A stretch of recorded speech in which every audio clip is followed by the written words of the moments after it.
as is tradition, we're gonna do weird stuff today. We're gonna take it easy on a Friday and try to keep me a little bit organized, because shit's been getting worse in terms of organization around here. I need to wash out, burn the subs, and get that all set for the next stage, which is I need to do that 3D print. I didn't do the 3D print, so maybe we'll do a little bit of the CAD design today. See where that goes. Why is this captured? Okay, let's get this whole thing, carry it like a baby, carry it all the way over to where it can lean up against itself, basically, and be safe. Like baby. Like baby. Treat like baby. I hate pareidolia and how I'm seeing faces in the front face of Burn the Subs, because it's not a thing that should have a face. It shouldn't have a face. It really shouldn't. I still haven't set up the router. It's sat. It's sat. Sag. It's sat. It's sag. Sat-ge. Sat-ge. I don't know. The next round of PP emote's gonna make its way through. What are we gonna get? What kind of weird shit is the internet gonna come up with?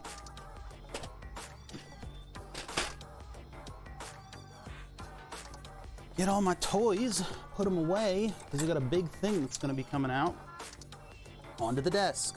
This is my laser setup.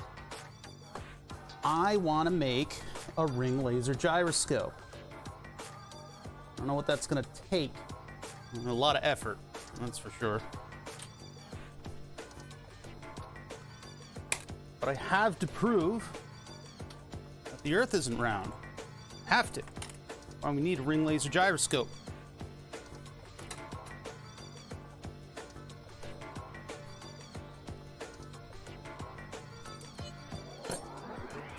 And then I can make some really fun titles for streams. That's basically the whole purpose of it. The whole purpose of that project is, one, I have an old Thor Labs laser table that we're going to be playing with today. And two, I get to put flat Earth shit in my title. Get that SEO sparkling. Where did my other RF wrench go? I don't know what happened to it. The one that actually fits SMA. I put it somewhere, which is, you know, true of anything ever. But it seems to have vanished from wherever I had it. Well, I put it in these drawers. Oh wait, it's just sitting right here. I thought I lost it. I could have sworn. I could have sworn it, but it's just been sitting there this whole time. My Agilent RF wrench. It cams out when you get to torque spec for SMA plugs, which is 0.9 nanometer or 8 pound-inches, which a typical torque wrench will not be able to get you to. And if you use an SMA-sized 5/8 of an inch wrench, you can really damage SMA sockets if you're a little bit brutish with your wrenching. So the solution, because nobody can be trusted with their own design, is a spring and a ball on a pivoting head, and then you calibrate that precisely to 8 pound-inches. So per inch, it requires, well, if you are 1 inch out, it requires 8 pounds. You'd have to calculate that based on the moment arm here, and then you can figure out where the cam actually happens. Way less than 8 pounds all the way out here.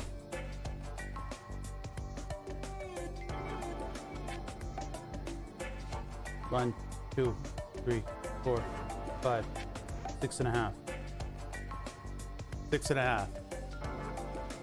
8 times, no, it's 8 times less force, right? You would require. I don't know what the equation would come out to. If it's 8 here, each inch is going to... Is that going to divide it by 8? It's like a fraction thing. I don't know. I forget how torque works. Nobody knows what torque is anyway. Torque. Never heard of him. What an asshole, though. What an asshole. Wait, that means you have heard of him. No, never heard of him. But he's a fucking jerk. Tell you that much. Put the USB away. And if we can, if we run into problems, we can run into keyboard stuff and programming the screen. The screen, what's TurboNAD endeth and beginneth the stream. If we run into problems, we can run over to what is it? Keyboard shenanigans. You can't do that thing where you like they like flip the pencil, that juggling thing that people do with pencils, where they're like I'm so cool. Whoa, I just did it. Wait a minute. Look at how cool I am. No. Hold on, wait a minute. I'm so cool. Okay. Look at how I'm taking a test and then I go and then I knowing me, I would be taking a test and the idea would pop into my head. Don't twist your pencil. Don't twist your pencil. Don't twist your pencil. Twist your pencil. Twist your pencil. And I'd go, okay. And I go, bleh! And then it would fly into somebody's fucking eye, and they'd be like, my eye! And then I'd be like, why did I do that?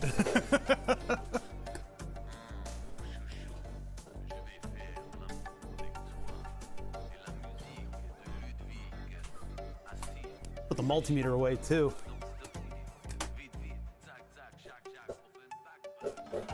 Yeah. Lofty quotes from lofty people.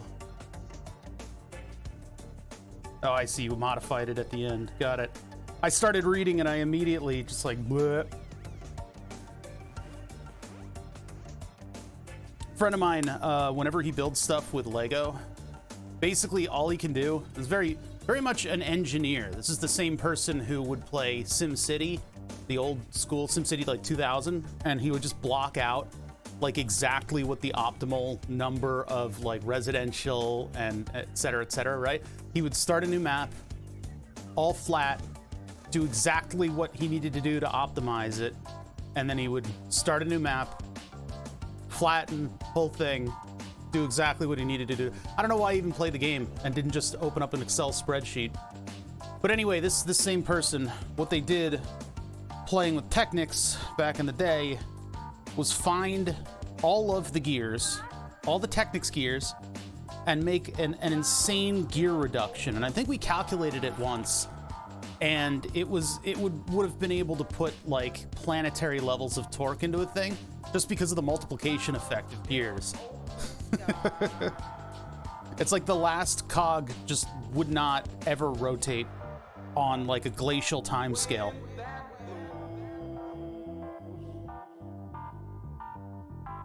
Man, it's like it's funny because he's one of the more creative people that I know, right? And he just sucked the fun right out of those two things. Just sucked the fun out of it. It's a good lesson in why you don't cheat at games, because you'll end up ruining the sort of the spice, you know, the progression. Of course, we also played Diablo 2 when it was well beyond its day, and we hacked the ever-loving crap out of it, and it was really, really funny and fun. I made a necromancer that was completely hacked, and so we'd go from map to map, and I would, since I had like super duper fast boots, I would run up to my friend, and then all of the skeletons would spawn in, and it was like a horde of skeletons. It was absolutely madness. A lot of fun doing that. Sometimes hacking games is fun. I don't really have any strong lessons, I guess. I'll forget that that's there, but it's probably where it should live. Just the back of that drawer, in case I need it. Calipers, I don't want to get harmed today, so I'll put that upstairs. What were you guys doing over here? Water cutters go in here. That's where they live. Probably the Fix-It mug. That's probably pretty fragile. We'll get that up here as well. Back, pretty far back and up there. All the detritus that's kind of gathered. I'm keeping my eye out for that 4th foot for my router. I have a feeling it's over here somewhere, but I can't believe this company still uses that acronym. Jesus Christ. Buttons from Burn the Subs. It's almost a collector's item.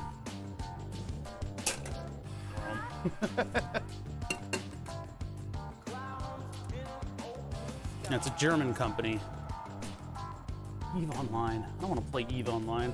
I don't think I never really got into those EVE Online and stuff like that. Maybe for the better, right? What's over here? A bunch of crap. A bunch of garbage. Whole shop full of garbage. These I need to keep in a safe place. Where's the safe? There's no such thing. All right. How are we looking? A little better. Look at that, it's an actual desk surface. Can you believe that that was under all that stuff? I can't. All right. I kind of want to, I haven't even looked at my hair today. What is it doing? It keeps wanting to like be like stupid normal person hair and like fold down and do like a weird thing. I hate it. I need to stick up and be crazy go nuts. Yeah, I think I want to lead with lasers today. I think I want to lead with lasers because I've had this thing sitting behind me for a long time and I've wanted to check it out, but it hasn't been powered up in probably 20 years. So we got to clean it up, we got to wipe it off, got to give it the college try, see if the things turn on. And we can have fun learning about how old school lasers work. Oh my god, the only person I met play the game was practically frothing at the mouth talking about it. I know somebody who's talked to me at length about EVE. Yeah. I don't know, it's like, the stories are really cool sounding coming out of there. If I'm thinking about the right thing, I might be thinking about the wrong thing. That's not Spaceship Game, is it? No. I'm thinking about the wrong thing. I think I'm thinking about the wrong game. Never mind.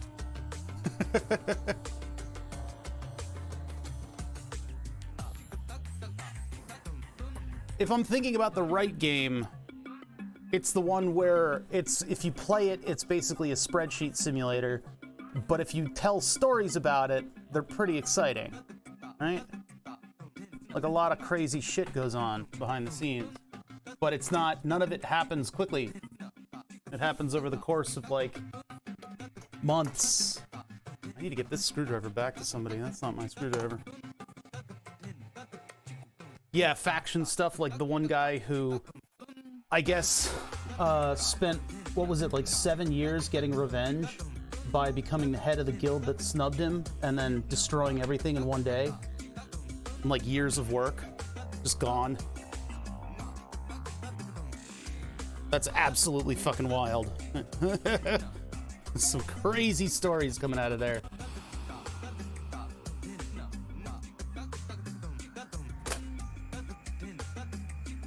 Yeah, it's because of the time dilation. The way that they get over server issues is by slowing everything down. So when you really get into the thick of it with like a big battle, people have like 12 hours to wait to do anything. Like 12 hours to wait to do anything. So it's like, what am I gonna do on my turn? I don't know. Maybe we'll get one frame of animation today.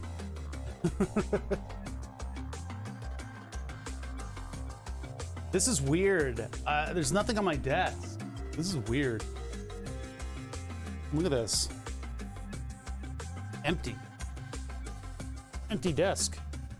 Empty mind. Yeah, chemicals out of here.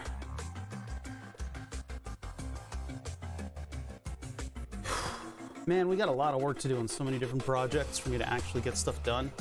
You ever do anything with FPGAs or SoCs? I wanted to do a little FPGA audio because I really would like to do a voice modulator using FPGAs. It's just each one of these projects is like a major undertaking, and I'm trying to not be as discombobulated as we normally are. I'm trying to actually like finish stuff, you know? I got to get things off of my plate that have been kind of lingering for a long time. And you know, I had to clean out the storage area, so I I got a bunch of this stuff sitting around. But I have been meaning to learn a little, I don't know, Verilog or something. One of those programs that'll allow me to populate all the gates and manipulate the very fabric of electronics, FPGA style. Because I think that would be a lot of fun to do some crazy, kooky voice modulation. I'm gonna actually wipe down the desk. This thing has probably got institutional grime on it. My grime has tenure. Where is the spray? Spray's all the way over here.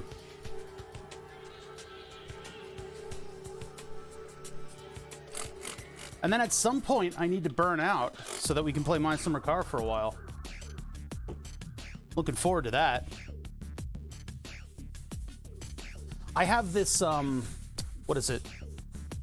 I think it was a version of the Bus Pirate, maybe, that has an FPGA. It's like a cheapo FPGA test board. And then the other one that I have is the Pico, oh God, what is it even called? Pico FPGA or something like that?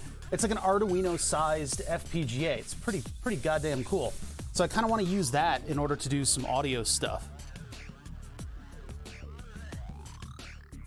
Oh, the Xilinx tools are free? Yeah. I would have to look at what the tools are too. Yeah, you're right. See what's doing, because people with FPGAs usually have money, unlike people with Arduinos. But and then after that, the question is, what am I doing with it? What do I do? Like, what are we doing here? Like, what do I do? Oh, geez, I need to turn off the detection. That would be this, and then turn off the alert. Okay. Yeah, get it and then learn. Cheap OBD2 KD line to USB adapter for real cheap, and the driver's CD had cracked software on it. Yeah, that's kind of a mess. I did do the, is Electronash lurking? I don't know, everybody's still gathering. It might be. Who knows? Who knows who's out there? Turns out there's some names lurk in chat. I don't know. You can buy 7000 series for cheap. I don't know a whole lot about them. I know gates and I know what they are and how they work, but I don't know a terrible amount. When I saw that Pico FPGA project, I was like, that's pretty cool. Maybe I could do something with that, because it seems like a very small platform that you can just play with. Yeah, OBD2 stuff. I just dealt with a bunch of that, and I still need to deal with it a little bit. Trying to get a tiny laptop to speak OBD to my old car, my 1999 car. So I've had to look around and find what was it? It was a USB adapter, and then instead of finding, because it was like dead websites with the software on it, so instead of doing that, I just paid somebody for time on their FPGA or on their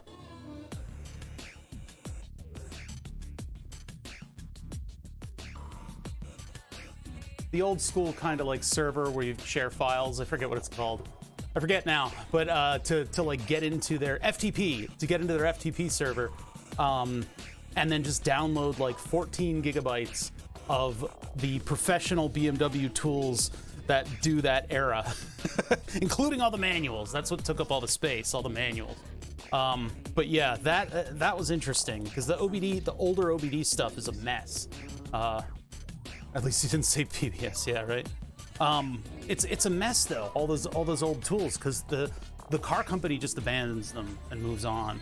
And then everybody's left to be like, I would like to continue to like use my car and like see what they do, but INPA. I know that's like astrology for business people, but also I think that's the same suite of software tools, the BMW stuff. Yeah, I have the crusty old laptop. I installed it on the wrong crusty old laptop, but the wrong crusty old laptop has the solid state drive. I went and I bought a netbook for $60, and it was a big waste of money apparently, because then somebody gave me a better laptop to use. So And then I got that laptop running. Hey, what's up, Amazonian Walrus? I got that laptop running with a platter drive. I really should transfer that all to the solid state. Oh, well, what are you gonna do? I need to spend like a day or two working on that, and then I can get all that stuff situated. And actually look at my wheel speed sensors on my car, because I think that's why my windshield wipers don't work, is because the car doesn't get a speed reading, and it does something to a calculation for how fast the wipers are supposed to be going. And so when I'm sitting and I turn on the wipers, they don't move, and then it triggers like a fuse in the car, and so my windshield wipers dead. If I drive and I turn them on full, they will suddenly start working normally again. It's like, all right. Wonder how XP support. When I bought the netbook, it had XP on it, and they spent a little bit of time feverishly removing stuff to make it a generic XP install. It wasn't an XP reinstall. It was an old install that had been scrubbed. I was wondering if I could use, I don't want to do that, but I could probably have looked to see if there was any like interesting personal stuff left in places that, you know, the really obscure places in the operating system. XP only just started doing all that stuff. The real weird stuff that OSs do now.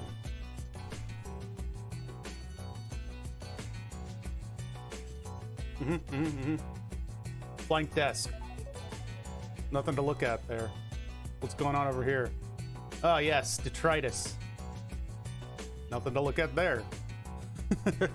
What's in your cookies folder? Yeah, exactly.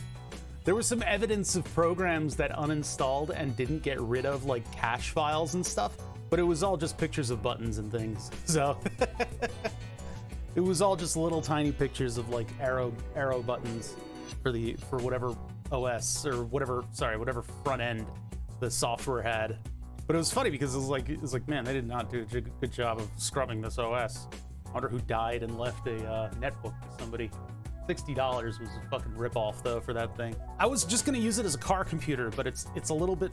I installed Windows 10 on it, and it's Windows 10 works. I'll give it that. It works. It's just a little clunky on a Celeron like half gigahertz processor. It's really nothing.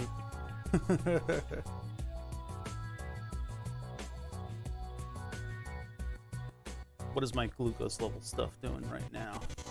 I think I have to inject insulin and then let the pump deal with the weird stuff for a bit, because I've only got so many pumps left, and I haven't gotten even shipping notification yet. Yeah, so what's going on right now is I've eaten, the meal is going up like that. I wasn't able to declare carbs without it trying to like inject insulin on its own. So I basically just told it, look, I'm giving this much insulin, tough titties, and it's just gonna have to deal with whatever happens. But like, this pod is only one day. It's 24 hours old, and I've only got like 60 units left in it. So a day old, and it's used 3/4 of its insulin. Yikes. It was a weird night, I guess. I had a weird night full of carbohydrates, and the pump handled it by the morning, but I was hyperglycemic during the whole night. By the way, this stuff that I'm bitching about, you guys can like just see it. You guys can just like go to this website and just see how terrible I am at being diabetic. How much work this pump has to do to keep me alive. It's just publicly accessible information. I have all the keywords in my title today, all of them, every keyword, just because I don't really know what I want to work on. I think I want to start with lasers, because I got some hardcore lasers on a table behind me, and I'd like to actually do something with them. They've been sitting there for like 3 weeks, so they're scraping the names Celeron and Pentium for their own low-end CPUs in favor of Intel processor. Interesting. I mean, it's not, I guess I'm not shocked. Those names have been around for a long time, dating back to the prehistoric age. So it's They probably could use a little bit of rebranding. And, you know, corporate idiots need to justify their existence, so you might as well do something to shake up everything every now and then. They seem to appreciate making enough money to go on permanent vacation, and you can't do that without justifying your existence at all. I guess they probably could. Phone? Hello? Got it. Let's click all the way down there to charge. All right. Twitch sent me a bunch of partner stuff. Windows 10 running on a Core Solo on a tiny VIO Palm Top.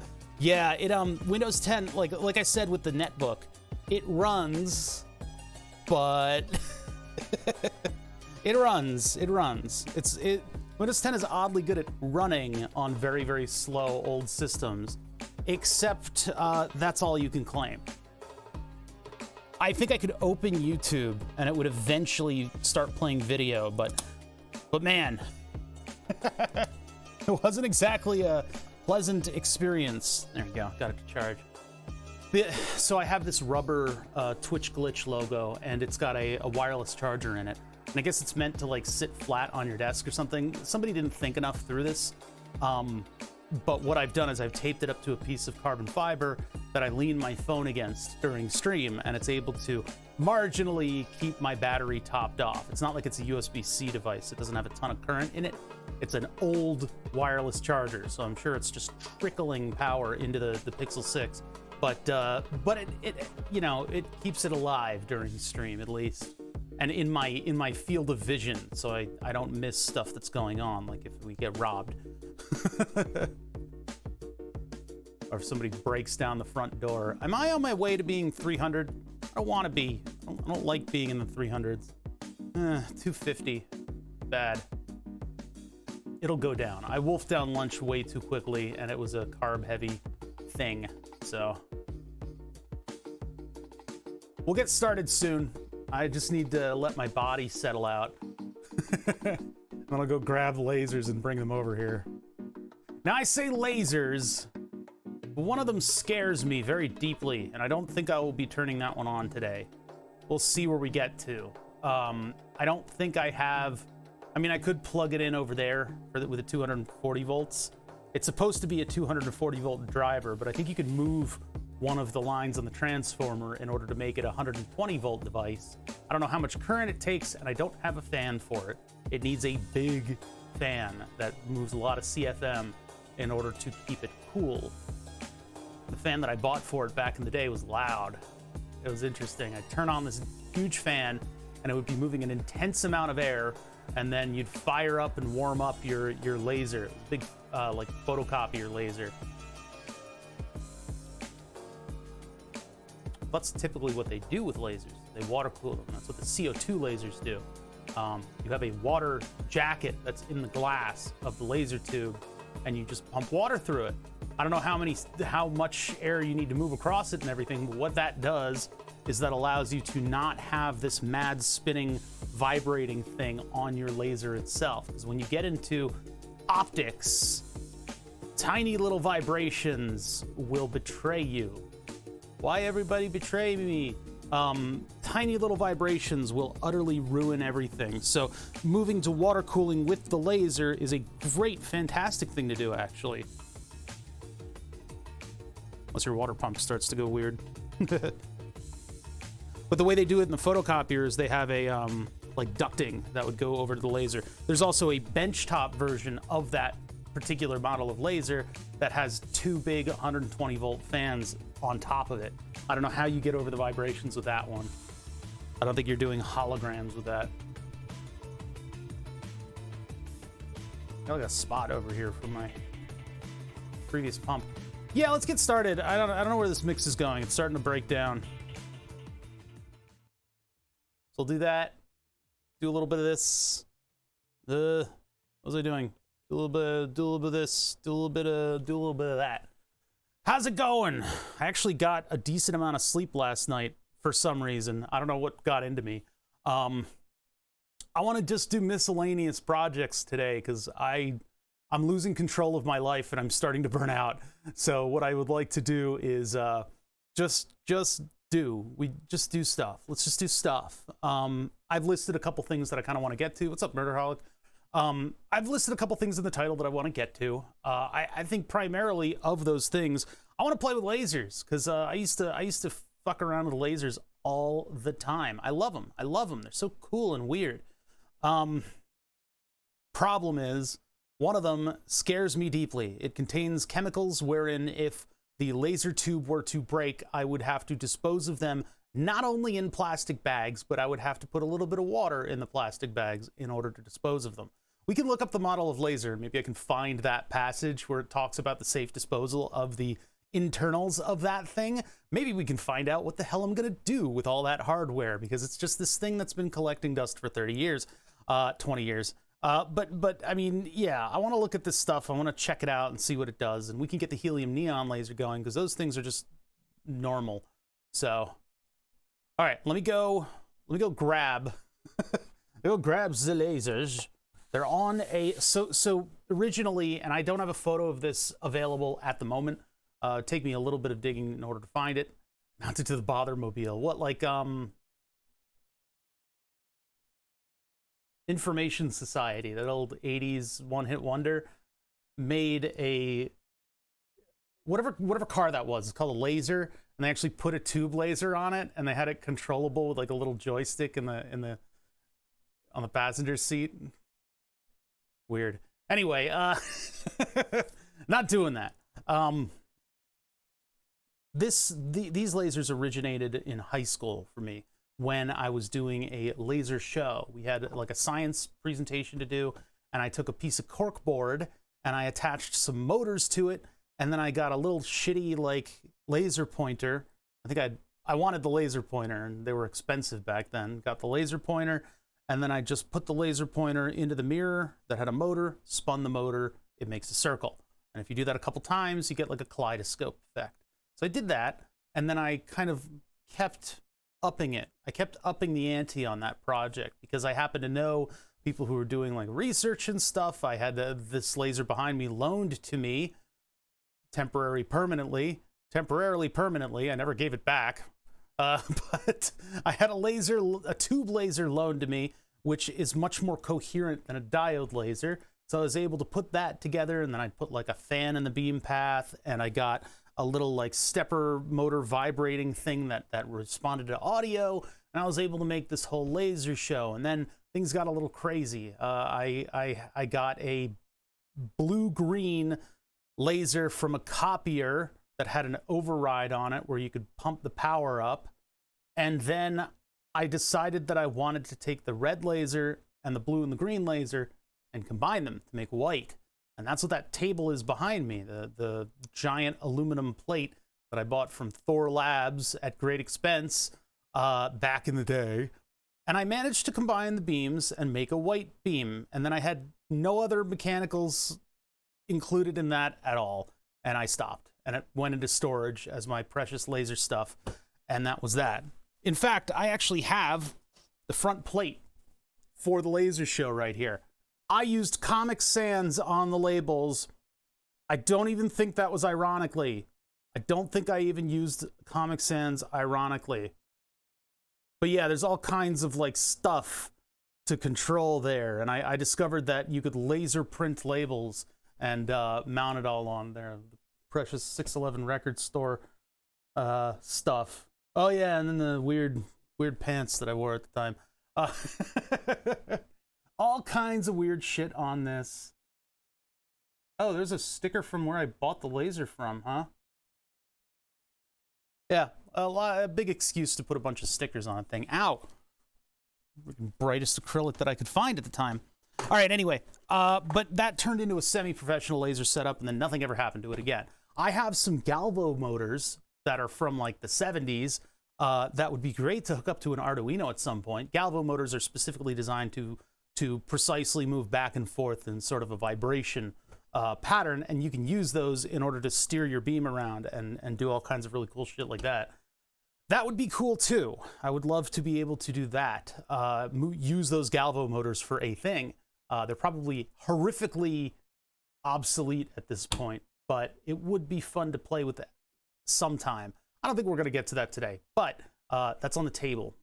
Anyway, let me get the laser over here, and we can see how pithy and unpowerful this beam is, because this is a pro laser from God knows how long ago. Maybe we can find a date on it somewhere. We're definitely going to take the laser out so we can see the tube and everything, but yeah, doing like a board highlight where it circles the name. I mean, that could be a thing. That's a lot of programming. I don't have the wherewithal at the moment to do all that.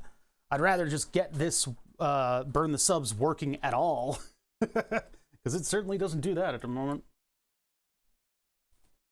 God, this fucking thing. This is so heavy. And we're gonna have to take apart this, because I think I want to use this table on my milling machine. I think this table would be very useful on the mill. God, this stuff is heavy. So this is coming right out of the box. I don't know what the state of any of this is. I probably am going to need to grab a bunch of tools in order to start taking things apart. But let's take a look at what we got. Where's my mouse? Where'd my mouse go? There it is. Look at this thing. Look at all this crap. So, lasers. This is an optical table. So everything on this table, and keep in mind, this is an optical table that has like seen quite a bit of abuse. It's basically just a table with regular threaded holes on it, anodized to be a neutral color that is extremely flat. I don't have the certificates for this anymore, but there likely exists in some shape or form a certificate for how flat Thor Labs has made this table. Now, over the years, it might be bowing a little bit in the middle on like a micro scale. I have these little feetsies on the end that are kind of adjustable, and they should allow you to level out the table, although I think they're loose. We're gonna break all this stuff down. Laser mounts, which are just wedges. This one is a specific mount for this laser. I don't remember where I got it and to what expense, but yeah. This Krypton Argon laser is quite a thing. Here's the power cable for it. I don't even know what the hell all that stuff is. A lot of stuff in there. Oh God, this one scares me. This one scares me. Something about the cladding of the tube or something else in there is like pretty dangerous. So let's get this one out of here. I don't even want to tempt chat with the operation of this thing. This all looks pretty expensive. It was scrapped together over the course of like 5 years, so. I use the lasers to measure the laser table. This piece was expensive right here. This is the combining optic. This is designed to allow red to pass through. Or no, this reflects red and allows blue and green to pass through. So put it here, and then the red goes doot, doot, and then lines up with the blue and green. But I want, see, look at what I've done here. Look at what I've done. All of my mistakes. What I've done here is I've mounted both lasers directly to the table. And so with this size of table and this size of laser, I don't have any room to do any optics. I mean, these kind of fit, but there's just no room for anything else to exist here. So that's a mistake. A mistake that we got to undo. That we got to undo. Okay. Everything is rusted. Everything is completely rusted shut. I should have suspected. I should have known. My only nemesis, rust. Let's see if we can take some of this stuff apart. I would love to power this laser up and show its operation. I don't have the fans for it, and it scares the shit out of me. Especially considering that it's sat for this amount of time. I don't even know what the helium neon laser is going to do. Helium neon laser is a lot like just a fluorescent tube. It's just a fluorescent light, but there are mirrors on either end, and we'll get into that, and I'll explain how old school lasing works. I think these are English sized. 4069 bits is subbed at tier 1. I saw 4069 bits pop in here and say, yeah. No, wait, they didn't say yeah. What did they say?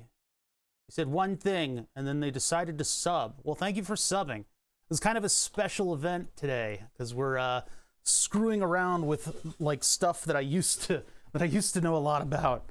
But it's also the process of scrapping it. I don't have room. I don't have room for this stuff. I could potentially use the optical bench as something for my mill. Oh, that was it. Okay, Super J3T. Right. Okay, that's what that was. So you did actually say yeah with a bracket. This thing is crazy. This laser mount. I want to get this thing out of view. We'll look at this later if we need to.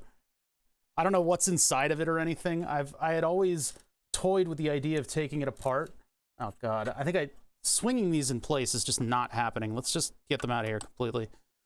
Yeah, these are English sized. Convenient. You would think with all this science going on here, people would be using metric.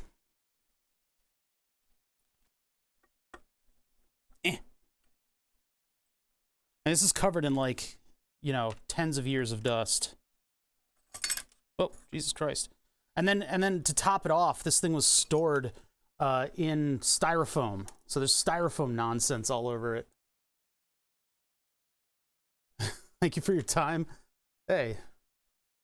Semi-lurking / working from home. Hell yeah, dude. Whatever it takes. I'm glad you're watching. I appreciate the feedback. Okay, let's get this one out of here. God damn this fucking thing. It's like a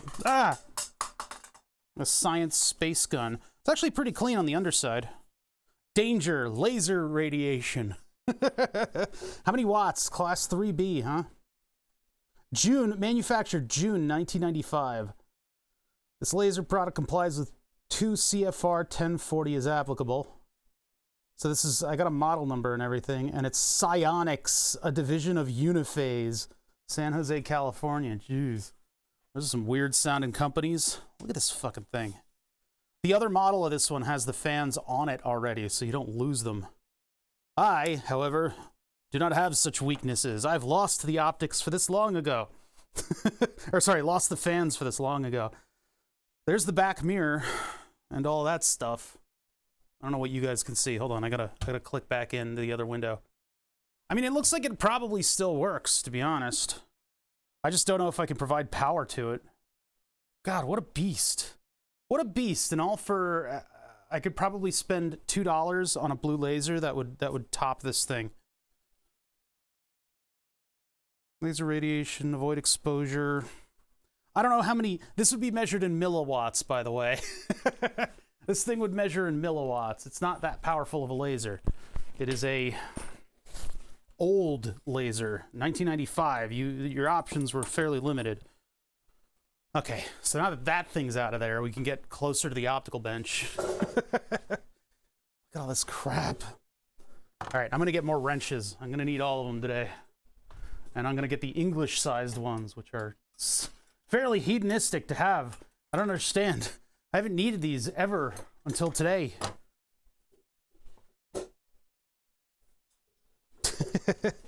Well, when I packed these away, I don't think that existed.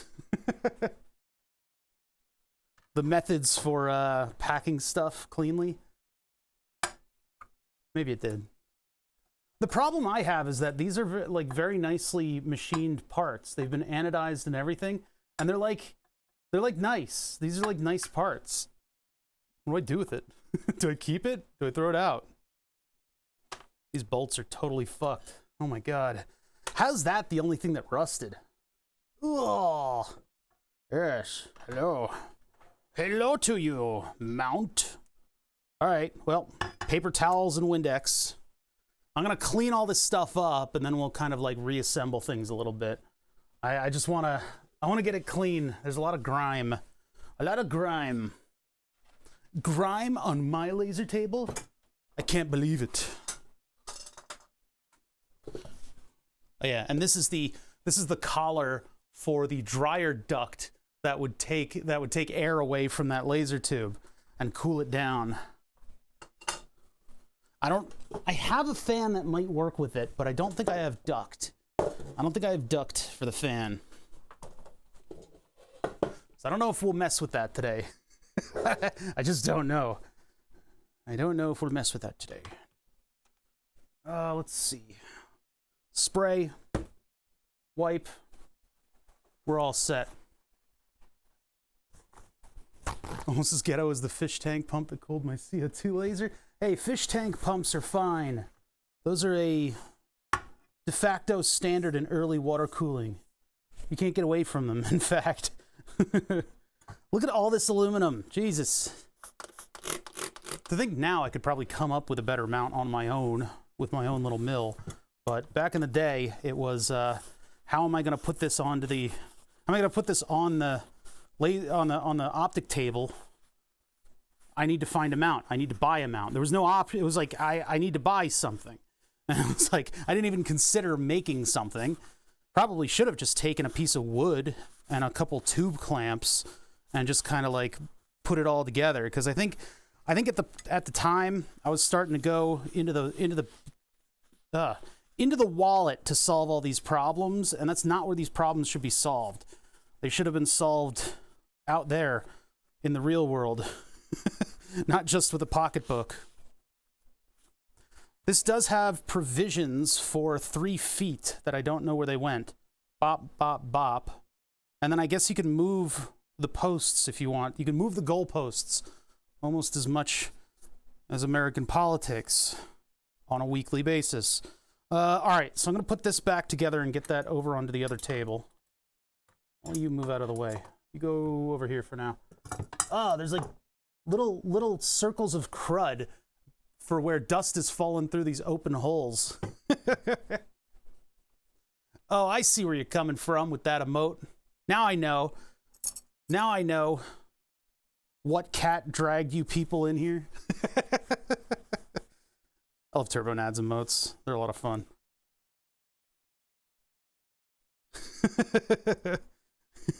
Yeah, keep the handbook, the machinery handbook in the pocketbook. Problem solved forever. I didn't even know how these bolts worked back then. Now I do. I understand the order that I should be putting these things in. To grow up and to learn thing.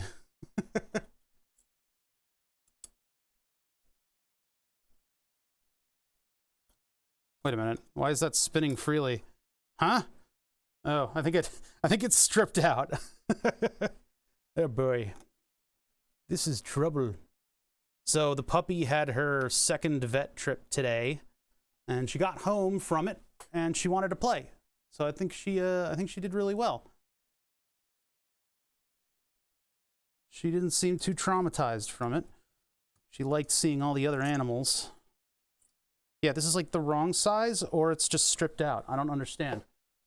Is it actually this size? That's the question. Is there enough rust that it's gone down one size? Yeah, that's what it is. It's so rusty that it went down a size. That's kind of magical. All right, these two and their hardware. Then I lost a washer over here. I don't know why I'm keeping this together so much. I probably should use this stuff in like another project so I could just get rid of it. It's so useless to me. This big scary fucking laser that's got all these horrible 1995 chemicals in it that was scrapped and sold to a company that I then bought it from. I think it was like milasers.com back in the day. Hey, the rust is doing its job. I don't understand why all of the bolts are what failed. I guess the anodization was really well done, but the hardware they bought, I mean, that like over the years, because this was in a storage unit for a long time, and I guess the storage unit was it was just like a really crappy metal door, so that was subject to the environment somewhat. So, you know, it would rain, probably get pretty moist in there, and this is inside of a Rubbermaid container, but it wasn't super duper sealed. It was closed, but you know, the environment got all over it, and that's where the rust is coming from. See, if these bolts were situated properly, the scratches right there would not be there. You're not supposed to have scratches like that. And I put the washers and stuff in the wrong spots. Basically, what you have a spring washer that's going to grip into metal surfaces, and you have just a regular washer that should press up against the anodization. I had the spring washer scraping the anodization. Now, you might want that if you want to ground your metal and make sure that there's electrical contact there. But generally, you would do that with one of the ones that has a bunch of little teeth instead of one singular spring washer. But it you know, all to the same effect. It'll make electrical continuity between your bolt and your platen. So if you're trying to keep a ground going, that's a good way to do it. But yeah, I had this configured all wrong. It basically should be washer up against the anodized surface, then the spring washer, then the bolt. And that will hold that securely for whatever type of being finds this in the next era of planet Earth. I don't know what's gonna... I don't have anything else to do with this. Like, what do I do with something like this? I, like, mount a potato cannon to something? I don't, you know? Like, it's so very specifically for optics. And it's only for that blue-green massive fucking laser. All right, well, let me put this aside. Maybe I'll come up with the... There we go. I can stick my arm through it and then bolt it, and it'll be a permanent heavy shield mount. Permanent heavy shield mount. Online. Okay, put that over there. I don't know. Maybe it'll go to the scrap bin, and one day I'll need something aluminum to perform some type of task. I kind of can't wait to see this laser on the thermals, too. Okay, so this mount, I believe, came from Thor Labs. Thor Labs is like a science-providing website, and they've got semi-almost reasonable prices for stuff sometimes, right? You can get stuff moderately cheaper than if you buy it from, like, Professional Science Gear Incorporated, like Jameco or your, what's that other Edmund Optics over by Chester Willard is, like, super fucking expensive for everything they do. Thor Labs, you can sometimes get a decent deal on stuff. So with Thor Labs, they also send you snacks too with your order. I believe that this mount probably came from Thor Labs, and all it is just a taper and a little tapered bit that screws down from the top, and it just holds the laser tube in place because these are annoyingly round on your very flat table. Oh, it's in Newton? I don't know where Newton is. Is it closer to me then? All of this stuff is seized. Okay, maybe that hasn't seized. Okay, most of this stuff is seized. Hold on. Ow. Fuck you. It's like a plastic screw that I'm defeated by. There's gonna be a lot of like little explanations of science shit as I go through all this stuff, because this stuff, I mean, I knew a lot about this stuff in my heyday, and I've lived around this stuff for a long time. It's neat to show it off to like Twitch, because you don't know who's in the audience. So if it sounds like I am repeating stuff that you already know, that talk's just not for you. There are people here who just want to watch some fucking 8-bit game and have somebody yell at it, somebody with ADHD yelling at their screen, and they decide to find their way into the science and technology section, and they might learn something. I get a lot of that here. I get people who go, I have no idea what you're talking about, but I actually learned something. Actually, usually it's, I like the way you say it, and then I'm like, all right. All right, whatever. Ow! This thing sucks. There's like, oh yeah, there's significant corrosion. They did not think about this thing sitting in a storage unit for a billion years. Okay, that still actually gets removed. See, it's just like, the mechanicals of optical table stuff is interesting because it's like, I don't know, professionally, I don't know if you would design, like if you were like a company building something, I don't think you'd make it the same way as like a researcher would. A researcher will get an idea in their head like, we need to hold this down here and here, and then they build this whole gantry around it, and then an engineer comes in and goes, why don't we just use like a strap? And they're like, oh, yeah, I guess a strap works too. New Windows menu, right click. See, I haven't messed around with Windows 11 yet. It's that whole uneven number Windows thing that you can usually skip and still live your life. I'm more interested in living my life at this point, you know, than upgrading Windows periodically. And I think a lot of people are in that category. All right, how old is the helium neon laser, the one that we're going to play with today? November 1987. This is 4 years younger than me. November. So it's almost exactly. This laser product compiles with 21 FCR, 1040 is applicable. Made in the USA, baby. 8 is hot garbage. 7. Good point. Yeah. Okay, it's the. I guess they reversed it because they went straight to Windows 10 though. Eugene, Oregon. Oh my God. Look at that. What kind of 20 milliwatts? Okay, 20 milliwatts. Burn the Subs is a 2-watt laser. This is a 20 milli. This is what it in 1987. This is what was required in order to create 20 milliwatts of raw, uninterrupted laser power. Now, keep in mind the beam that comes out of this, because it's made with mirrors and not silicon, is actually going to be a lot more coherent. It's a much nicer beam than what you would get. And you get a limited number of side frequency action, generally, and the beam spreads a lot less.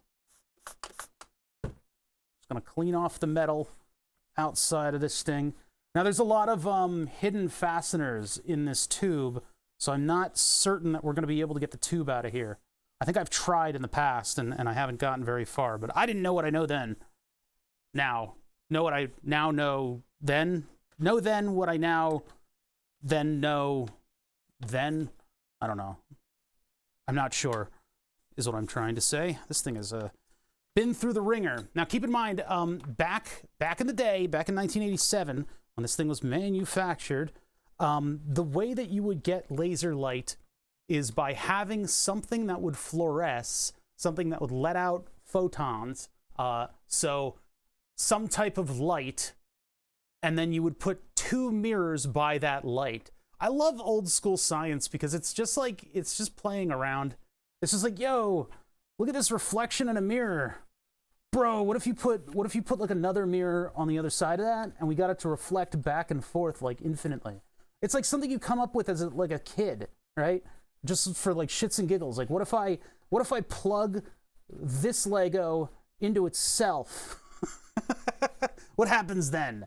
That's like, I love that principle of science where they do stuff like that. They're just playing, and then they end up coming up with something that changes the world. So what happens is you put a mirror and you reflect that mirror into another mirror. So you have these 2 mirrors on either side, and so as those photons are released, the ones that are pointing in the appropriate direction, because they're going out at every direction, the ones that are pointing in the appropriate direction end up bouncing off the one mirror, then the other one, then the other one. Now, that's thinking about it like a particle, right? With it bouncing back and forth. But light also exhibits properties of waves.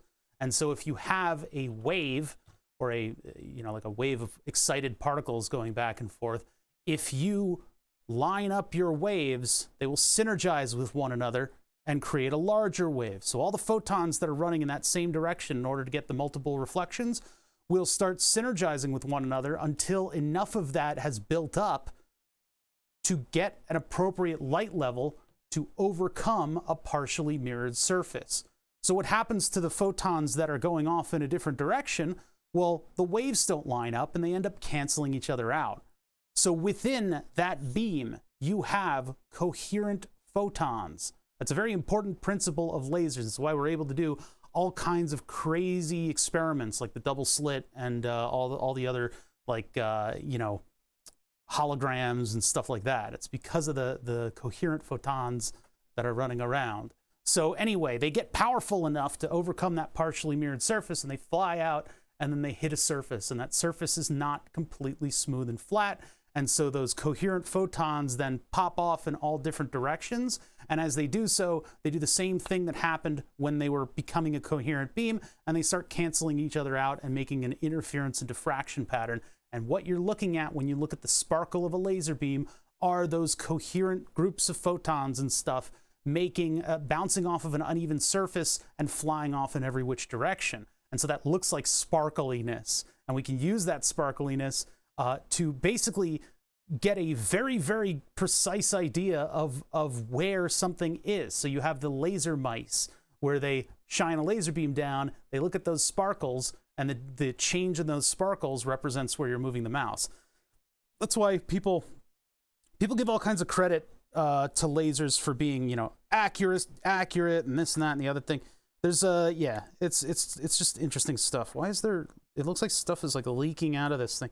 Nothing should be leaking out of here. So what they do in a helium neon laser back in 1987, before LEDs were even that popular, in order to create a coherent laser beam, you would take a vacuum tube and you would put a fluorescent light. You put the gas, the noble gases that end up fluorescing under high voltage, into that tube, essentially creating a fluorescent light with an anode and cathode. You put thousands of volts to that, and then you get that plasma running back and forth, and that plasma happens to be red, and it happens to be a very coherent, a very like singularly wavelengthy frequency of red. And you put the mirrors on either end, and then, you know, Bob's your uncle. You get a laser out the front of this thing. Problem is, it takes a lot of fluorescent tube to create not all that much laser. So this is a 20 milliwatt beam. Since 1987, things have gone in a different direction. If you take a chip of silicon and you partially mirror the front of it, and you mirror the back of it, you can create a diode laser. And the only thing that it lacks is the coherency of the beam traveling this distance. Diode lasers end up going out in a cone pattern. So you put something or other lens, columnating lens, on the front of that cone of light, and you can make a pretty good beam. It's not going to stick to the same size as much as this thing will, but it will be functional for a variety of different tasks, and it'll be this big. So that's why, I mean, since then, the applications for diode lasers have ballooned out of control. I can go on eBay and I can spend $1 and I can buy like a 10 times more powerful laser than this. There is a thing for a foot in the middle of the table. Why didn't I put a foot? I only have 4 feet on this thing. It's probably bowed in the middle. Damn it. Should have put a foot there. All right, so let's move the fragile glass tube laser off to the side and get the rest of this crap out of the way. And I would love to show you guys the glass tube. I mean, I had a bare glass tube laser back in the day. Don't know what happened to it. It's probably broken. It's more than likely, oh, you know what? I think it didn't shatter when I got shocked by it. You see, the thing is, if you're running super duper high voltage to a glass tube, static charge becomes a thing. And so if you're not thinking, or you've been working late, you're not really thinking about what you're doing, you turn off your tube laser, you can accidentally give yourself a whopper of a static shock by touching the two ends. And so I was holding the laser like this or something, and I think my fingers got close enough that it was able to arc onto my hand. And what do your muscles do, especially the ones where the electrical path goes do-do-do-do-do-do-do across your heart and then do-do-do-do-do to the other end? There's a lot of muscles there, and muscles in the presence of an electrical current. I went, "Hurrah!" and I threw it. I threw it onto the table. It didn't shatter. I was lucky.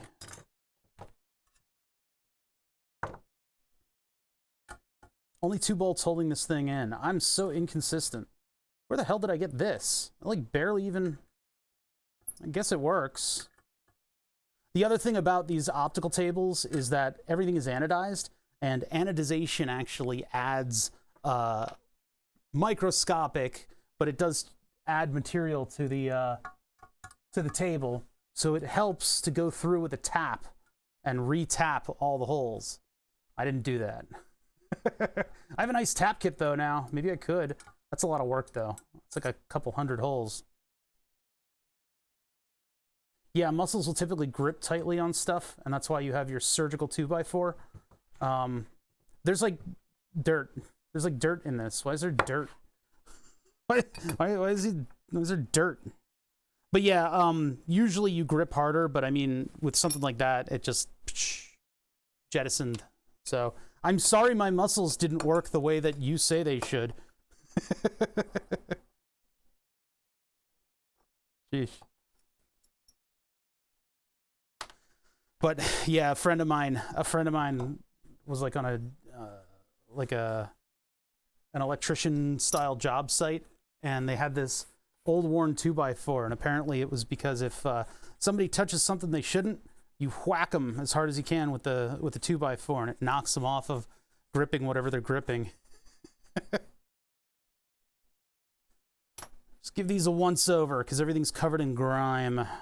Everything's grimy from being stored for so long. We're all a little bit grimy. So is Twitch artificially bumping user, like, viewer numbers? Seems kind of like they are. Viewer numbers have been up, and I don't think it's just because fall has started. We're finally in sweatshirt weather. It's done. It's over. The nightmare. The nightmare that was this fucking summer and all the heat that I had to endure. There we go. As a fat guy, fall is my preferred season. Yeah, back to sensible temperatures. It's actually, like, cool out today. You can breathe. That was a nightmare for a little while around here, around the Northeast. You're on the front. Why am I on the front page? Did I just, like, happen to use all kinds of crazy language in my thing? Man, I should get the laser working faster. We'll get there. We'll get there. I'm just cleaning stuff off. Record heat today in Houston. By the way, if I'm on the front page, I might as well just fucking, like, show off the shop a little bit more. Yeah, this is the Oh Bother land. It's literally everything I own. That's how I got here. That's pretty crazy, man. I can't believe that. Welcome to my domain, I suppose. This is where I do everything. It's just a little electronic shop in Pennsylvania. We're working eventually on Burn the Subs, which is a subscriber-powered laser etching table that is basically a Raspberry Pi that's hooked up to the Twitch API. And what that'll do is when somebody subscribes to the channel, vet out the name, put it in a database, make a G code for it, and then the whole thing just comes to life and burns their name on the board. Boy, I hope I'll have the power, the raw power, to get on the on somebody's front page when that thing is working, because that's kind of what it's for. That's what it's for. So that's what we typically are going to be working on here. I have a mechanical keyboard project that we need to program stuff for the screen, so that's super duper boring. I don't really want to subject you guys to that. And then the other thing is lasers, and lasers are so cool that I figure we'll start with that, because this thing has been sitting in the corner of the shop giving me fucking dust allergies for like a month. So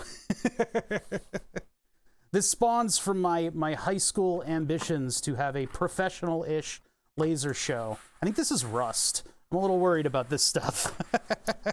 Let's just get this all out of here. It's all out of here.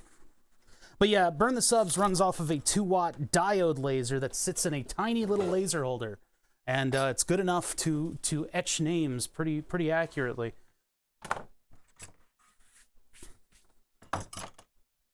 And effectively. And artistically. What we're going to be doing with the new Burn the Subs is... I need a Dyson. Nah. We just went through all those dog vacuum things, because I just got a corgi puppy. And she is adorable, but she also makes messes. So, we got a little Black & Decker handheld thing. Dyson is not worth it. Dyson is, like, too fashionable. We have... So, the thing that Dyson does really well is they make really nice motors. They make really nice motors, actually. They basically have taken the principles of turbo induction, and they have turned it into an electric motor. Semi-universal AC electric motor with a turbo impeller on the end. Now, they will talk endlessly. They will talk your ears off about how they engineered everything to be the ideal blah-bitty-blah-bitty-blah. Now, they just took an off-the-shelf motor and they made it a little bit more capable, and then they called it a digital motor, which is not a thing. That doesn't exist. That's not, you can't, digital motor is not, that's not a thing. That's not, you can't have a digital motor. You just can't. That's not possible. My Dyson used to just dump all the dust on the floor short of the bin every single time I emptied it. Ugh. Yeah, I don't particularly like them at all. I actually kind of hate Dyson. But They make very nice motors. I have to admit that. I can't not say that. The motors are very nice. And so we tried to use a Dyson motor on Burn the Subs as a way to get rid of smoke, because we're burning wood, right? We're burning a big slab of wood that I got out in some weird place in Pennsylvania, right? Went way out in PA and found a little kitschy wood shop place that sells live edge stuff, because this new, there goes that sponsor. Yeah, as if. Went out to I'm not going to say the middle of Pennsylvania, because it really wasn't, but we went out a little ways from here, and we were able to get a live edge board. And the live edge board is going to create creosote. And if you're familiar with that word, you either know Monty Python or you own a fireplace, because creosote is this like weird sort of horrible stuff. GG on calling out the BS of Dyson. It's really bad, because like they're not doing anything that's that special. All they've done is created a very nice motor, I have to admit, and then they use the principles that are used in factories in order to separate air from dust. They use a swirling mechanism that a factory uses to some effect, but to most of the effect, it basically just puts stuff, like it's not great. There's still a filter on your filterless vacuum, believe it or not. They swindle you into getting this vacuum. Oh, I don't need filters anymore. And then they're like, this is where the filter goes. And you're like, wait, it's not a filter bag. So it's even worse at containing all the dust. It is a filter, like, insert. So what's the point? I guess they probably don't claim that it's filterless. These things right here are really interesting. These two little micrometers. What they are, you may know a micrometer, but if you don't, then this is for you. This is a micrometer, and this is a very, very minute adjustment tool. What this consists of are two screws that are threaded at slightly different rates. And so as you twist through, the two screws in relation to one another move a very, very small distance. So when you have two screws and you're following both of those threads, one of them is slightly different than the other, and you get a microscopic movement. So what that allows this thing to do is to just have a X and a Y tilt to it. And that's what the two knobs are for. So this was the optic that allowed this. Basically, I hot glued a piece of filter.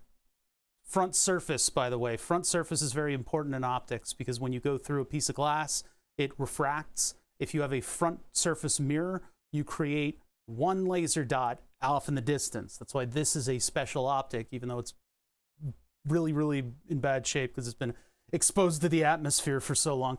The atmosphere, that is a front surface optic. Those are really important. If I did not have a front surfaced mirror, the dot that I create on the wall would be a double dot, because the light bounces off of the change of material, right? It'll bounce off of the change in interface material. Front surface mirror bounces once. Rear surface mirror, you bounce off the glass, and then you bounce off of the mirror.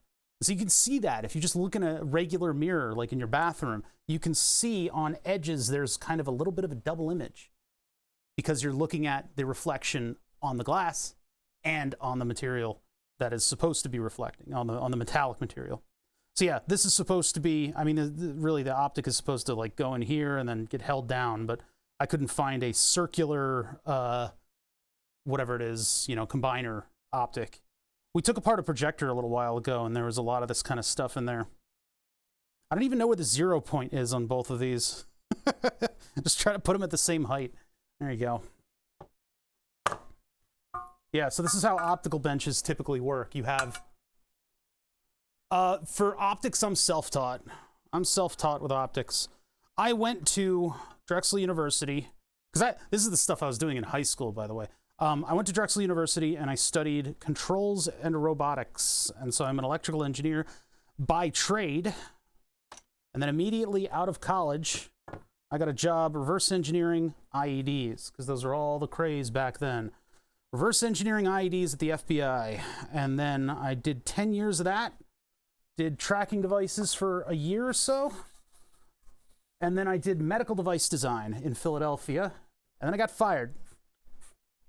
And while I was fired, I went, hey, anybody like need an electrical engineer? And everybody was like, nah. I'm like, all right. So on the side, as a side hustle, I had been doing Twitch. Well, not Twitch specifically. I had been doing Hackaday and other forms of new entertainment that I enjoy greatly. So I decided to start streaming because it's extremely lazy. I haven't even posted all the VODs. And it turns out it's a bit of a niche. I'm a bit of a niche.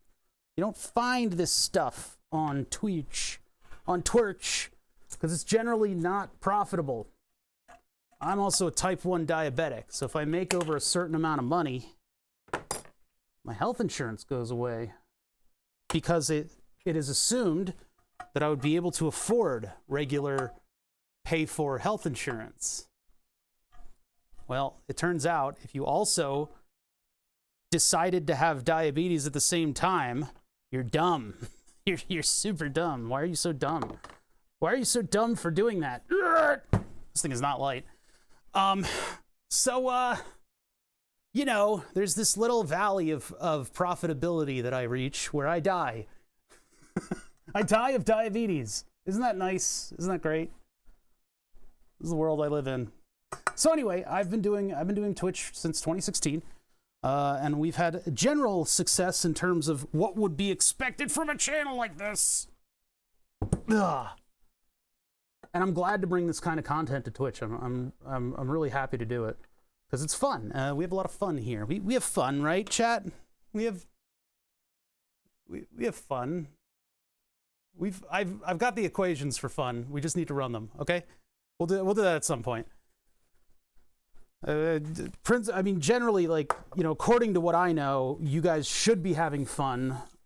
So I don't know what's going on here, and I'm probably gonna have to run some new models on that, and really kind of just figure out where you failed. I mean, it's not my failure because I've got everything. You know, I'm an engineer. I didn't fail at anything.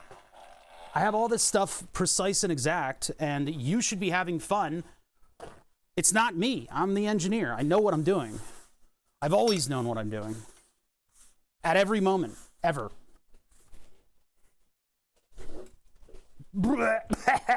Oh my God, there's a lot of bullshit.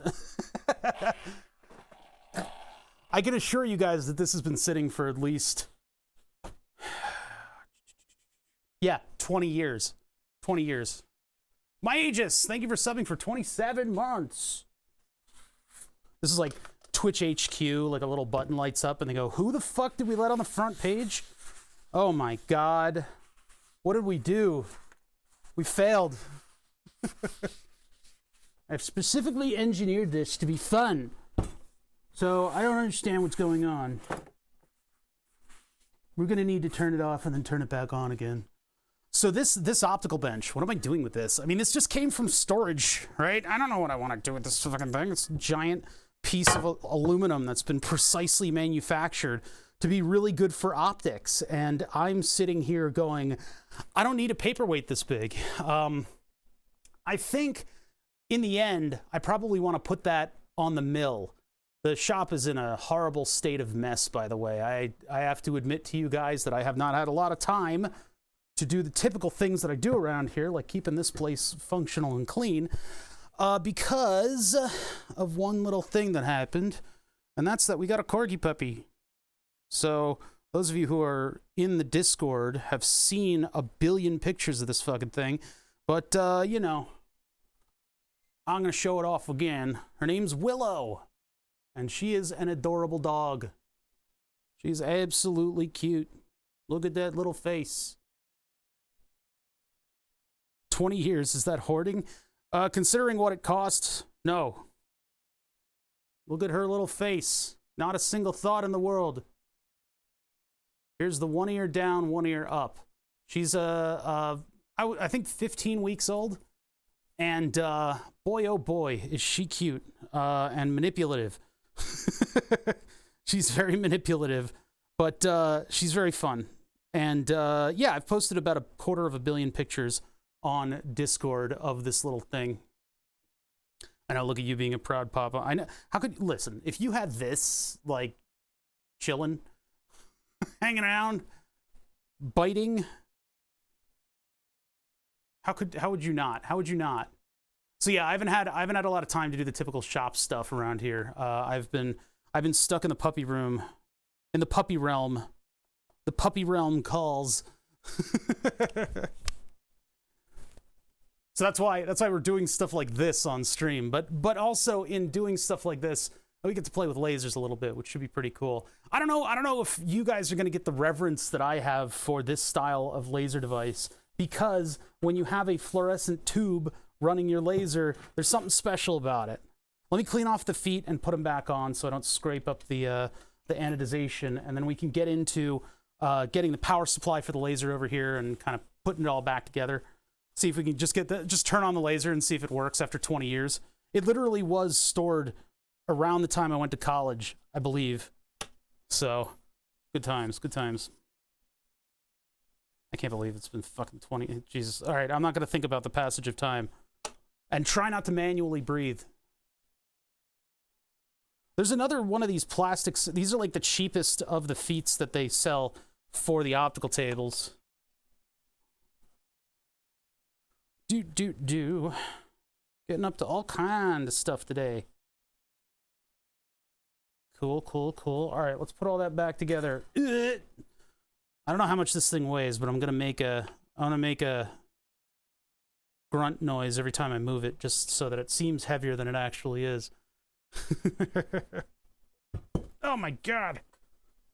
It actually is pretty heavy, to be honest.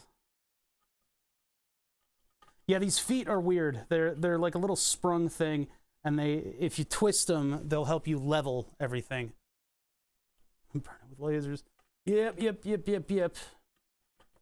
Now, what I want to do with this is to prove that the Earth is flat, and so we need to figure out how we're going to detect the diffusion or the diffraction grating that's going to be created by combining a laser with itself. And I'm probably going to have to source some optics. I've got some optics that we squirreled away from Julian's old projector. He had me check out to see if the projector was working or not. And, or no, it stopped working and he gave it to me. That's the story we're going to run with. And so we took it apart and kept all the optics, which it had a lot of really cool optics in it. We have some of that stuff still. I don't know if I can use that. I don't think there was a beam splitter cube. I may need to get a beam splitter cube. Those are not going to be cheap. Okay, table. Moderately flat, hopefully. And then this, when we're done doing the optics, when we're done doing the ring laser gyroscope project, I would like to put this on my milling machine, because this would be better suited for my milling machine. While it is a precision-ish optical bench, it's not a big one, and it's not all that big of a deal, and I don't do anything with it.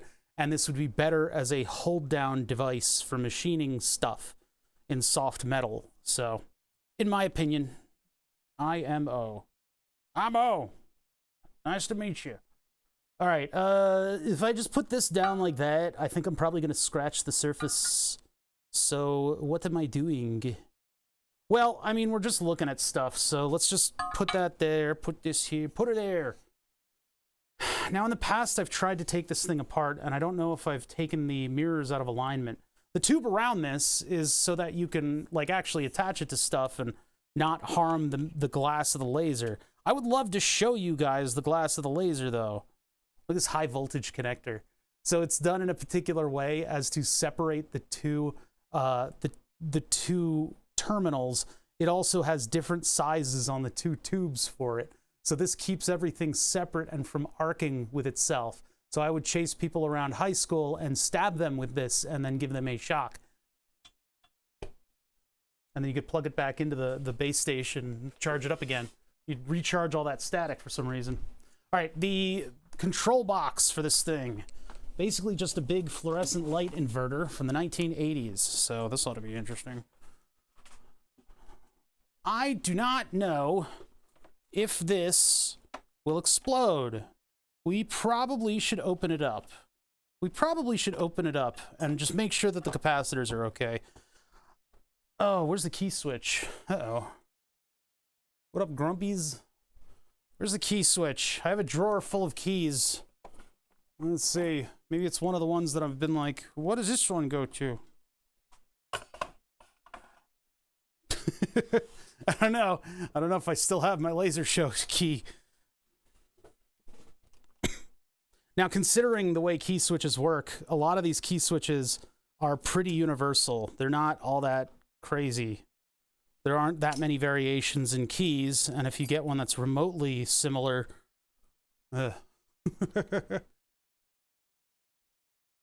HeNe's laser-powered taser. I used to play bass for them.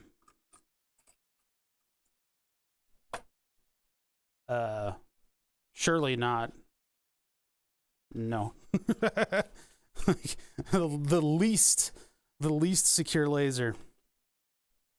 No. No. What?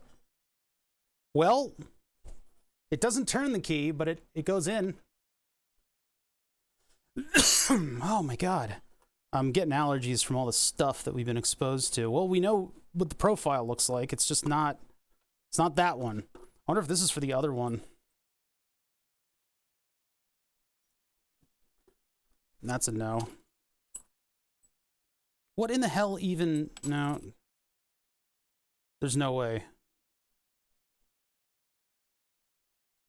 Yeah, no. These look sufficiently old.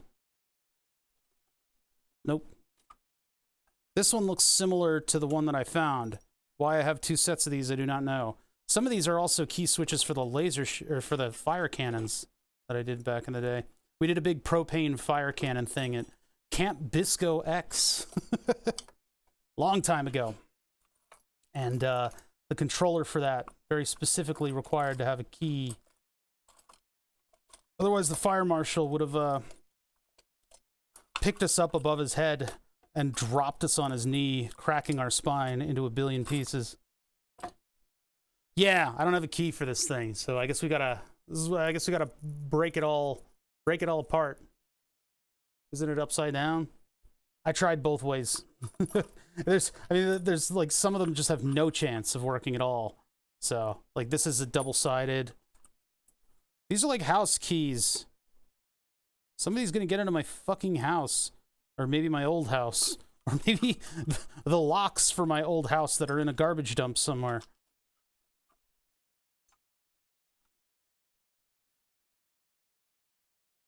Costa Rica money. Huh, what's that doing in there?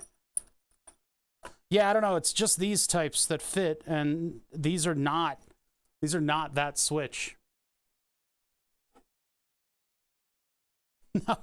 No, it doesn't have a bar hinge. It's an electrical switch. We can just bypass it. We can bypass it. I want to make sure the capacitors are okay, though, because this thing is old enough that it could have some pretty, hinky caps, let's just say. I just don't know. I don't know what happened to the... I don't know what could have happened to that. It's gone. It's gone, chat. It's gone. The moment's over. Let's see. I don't know if these feet are holding together the rest of the device, but I guess we can test it out. We can just take them off. See what happens. Let's just see what happens. Yeah, the last big project that we cleared was the keyboard, and I kind of wanted to go back to that and program the screen a little bit. It would visually, putting that keyboard on camera would be kind of neat, but I don't think I can... oh, these do hold it together. Jesus. I didn't expect this. The part of the part that we're working on the keyboard right now is programming the screen, and that would not be too cool and fun on a Friday. Plus, I think I might just have an aneurysm and die if we have to do any programming today. So we're doing this. I think this is a little bit cooler. We can see if we can take apart this laser. I don't know if I should decommission this laser or if it's worth keeping and worth keeping together and alive. MLCC's soldering leads. Man, I need another soldering skill challenge so I can flex on Twitch again. My semi-latest tweets somewhere in there. This is really what's going on here? Bud? What is okay? Bud, You gotta. This is way too much torque for this kind of screw. What's going on here? I don't know what's happening. Wow. What the fuck? I'm gonna have to do weird stuff to get this thing out.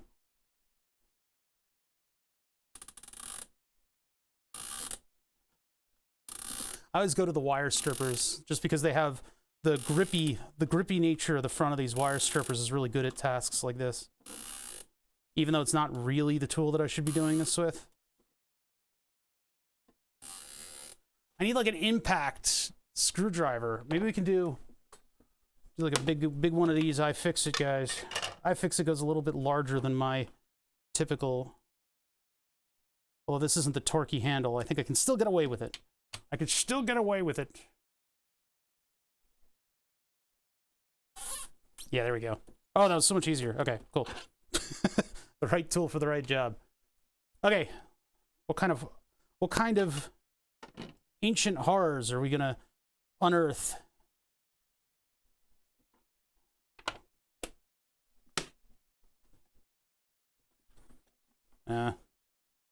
Hello? Oh, that was crunchy. Oh, that was crunchy. That was a crunching sound. At least the front and the back panel are metal. Remember, this is 1987. 1987.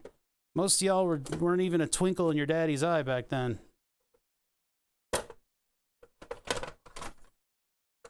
In fact, I'm pretty sure the majority of you didn't even exist.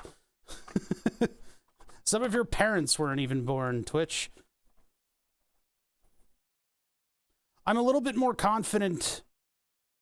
Oh, look at that. I bypassed the switch a long time ago. I was 10. Don't out yourself as being super old on Twitch. It's not worth it.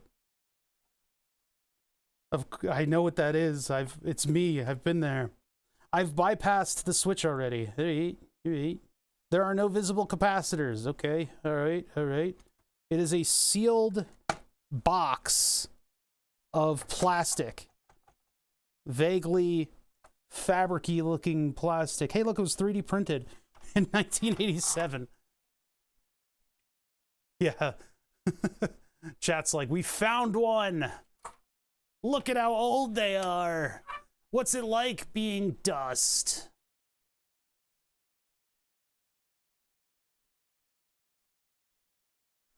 There's like a fabric pattern to this. I don't know what that's all about. I guess it was probably epoxy impregnated fabric. I was -5. Yeah, exactly. Yeah, it was like a weird fabric stuff, like a fiberglass almost. There's no way in hell that I can check to see if everything's okay inside of this. I guess we can only just pray that there aren't any capacitors, because those are the first thing to go. Those are always the problem. At least we're pre-capacitor plague with this thing.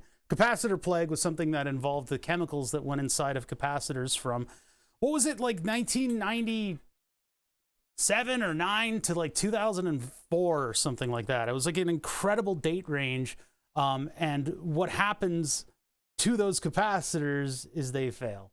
And then people go, why does my TV not stay turned on? Here, oh bother, here's my entire TV. And I'm like, I'm like, look at me, man. I'm like swimming in trash. Look at all the trash that's around me. Everything you see is broken.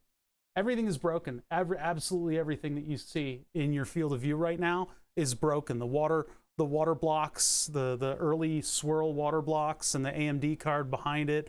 The milling machine is not in operation. Everything is broken. Every single thing behind me. Why are you giving me a broken TV? And then they give it to me anyway. Oh, I'm very broken. My pancreas doesn't work at all. Well, no, it does other pancreas things, but it doesn't do the big thing that we would like it to do. Anyway, so they'll end up giving me all of this old electronics and TVs and junk, and I will just simply go into it and replace the capacitors, and then everything works again. That is the capacitor plague, and it's been kind of a boon to all of us circuity soldery types, because we can look like absolute fucking wizards by repairing everything so easily. But in the end, it's just capacitors. We just replace the capacitors, and that's it. That's it. That's all we did. Just a little bit of proficiency with a soldering iron and a devil-may-care attitude. Why is... I need this foot to go into the rubber. There it goes. Oops, my arm was in the way. Here, you guys go over here. Over here, just view it from right there. Ah, Fridays. What can I say? We're gonna play with a laser next. Now, here's the question. Do I try? I think maybe we try to take the tube apart first, because it'll be so much cooler looking if I can get this thing to laze without any of the covers on it. My only problem is I don't know if Spectra Physics Incorporated on 959 Terry Street in Eugene, Oregon. It's Oregon, by the way. In Eugene, Oregon, put the optics on the tube, or if they put the optics on the metal tube, the outside tube. I don't know which one is responsible. There's a lot of little dollops of epoxy on this thing, which concerns me. I want to show you guys a laser tube working without the metal around it so that we can see the fluorescent light part of it, and I can geek out about optics and shit. Why do you fight me? Why? Do not be alarmed. Do not be afraid. There you go. Yeah, I would like that to be the case, but I just don't know if we'll be able to actually take apart that tube. And if I'm lucky, I'll break the laser, and then I won't have to worry about it anymore. I can finally throw this thing out. This was given to me by an 89-year-old researcher. At the time, I think he was a sprightly 78, 79. I think he died at 89 years in Singapore, doing research for Singapore. But he was a big optics biology researcher.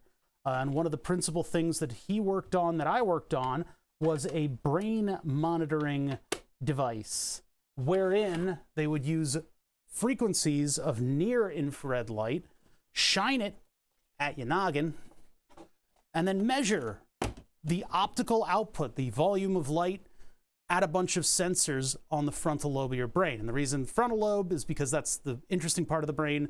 It evolved last. It's part of the, emotional stuff and all of our higher thinking principles and things like that. And it's not covered in hair. So they were measuring the blood flow and blood oxygenation at the frontal lobe of the brain. The cool thing about the brain is up to something, and it's always using just about the same amount of blood. There is this vascular structure at the back of the brain, which is why a blackjack is so effective in knocking people out. There's this vascular structure at the back of the brain that divvies out the amount of blood to all the different parts of the brain. So if you're not using, use it or lose it, right? If you're sitting there going blah, and you're not using a particular part of your brain, the veins and capillaries and shit like that, they'll constrict, and not as much blood flows to that part of the brain. Other parts of the brain will get that blood. But that's not the whole story, because while the cells can be provided with the blood, they might not necessarily be using that blood. Now, they would get oxygen from the blood, and, bada bing, bada bang, little sparkle, and that's a neuron firing off. So you measure both of those principles, and you can do something like what he was interested in, which was getting the aha moment of where you're solving a problem and you're thinking harder and harder about it, and then you go, oh, that's the answer, and then activity drops off. But you can't get a steady state for the brain. You can't say, hey, think about nothing. We had people who would meditate, and that would get sort of an interesting, baseline, but not a lot of people could do that. They couldn't quiet their mind to the degree that somebody who regularly meditates can.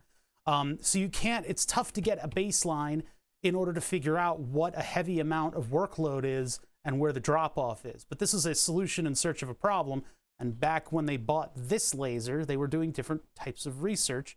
I would assume it was to determine the frequencies that would go through blood and bone and stuff. Well, go through bone and flesh and bounce off of blood. But there's two particular frequencies that they were using. I vaguely remember them. All right, we're going to plug in this high voltage monstrosity, aren't we? Let me get the zip ties off of the cables. Thought I was so smart putting these big fucking zip ties on everything.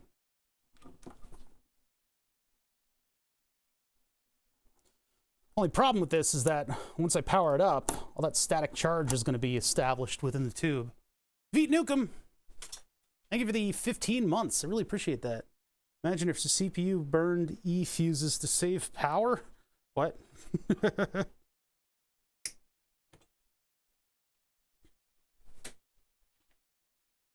This high voltage cable. I don't do a lot with like Tesla coils and high voltage in this shop. And the reason behind that is because my cell phone and a little piece of electronics stored on my body somewhere keeps me alive.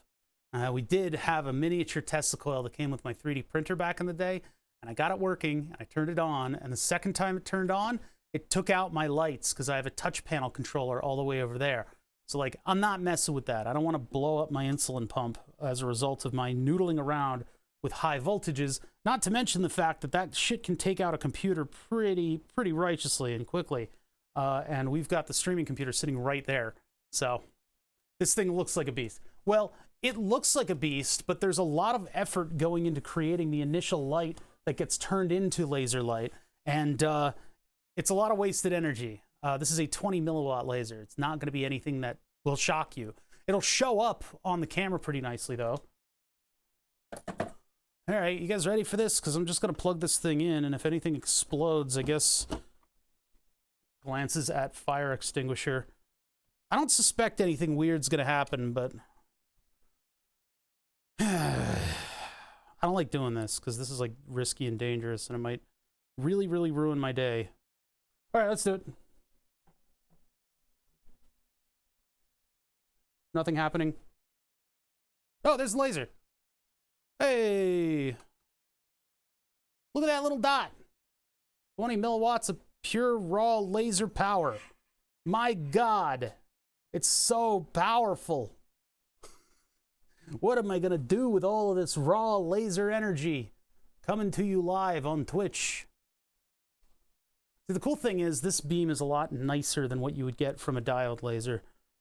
The fact that this whole thing is running perfectly and it was made in November of 1987 is also something to be said about it. I do not vape. I don't have a means by which to create smoke. I suppose I have a fan on me right now. That's what's keeping me from being a sweaty mess. I suppose I could, you know, like light a piece of paper on fire or something in order to show the beam a little bit more. Need a cat. Yeah, actually, when I was a little kid, I guess somebody had a research laser for like, I don't know what it was. We were like toddlers, but they played laser tag. So they stood at one end of the room with this big ass fucking research laser, and they tried to hit us with the laser in order to tag us, but it was like a big glass laser.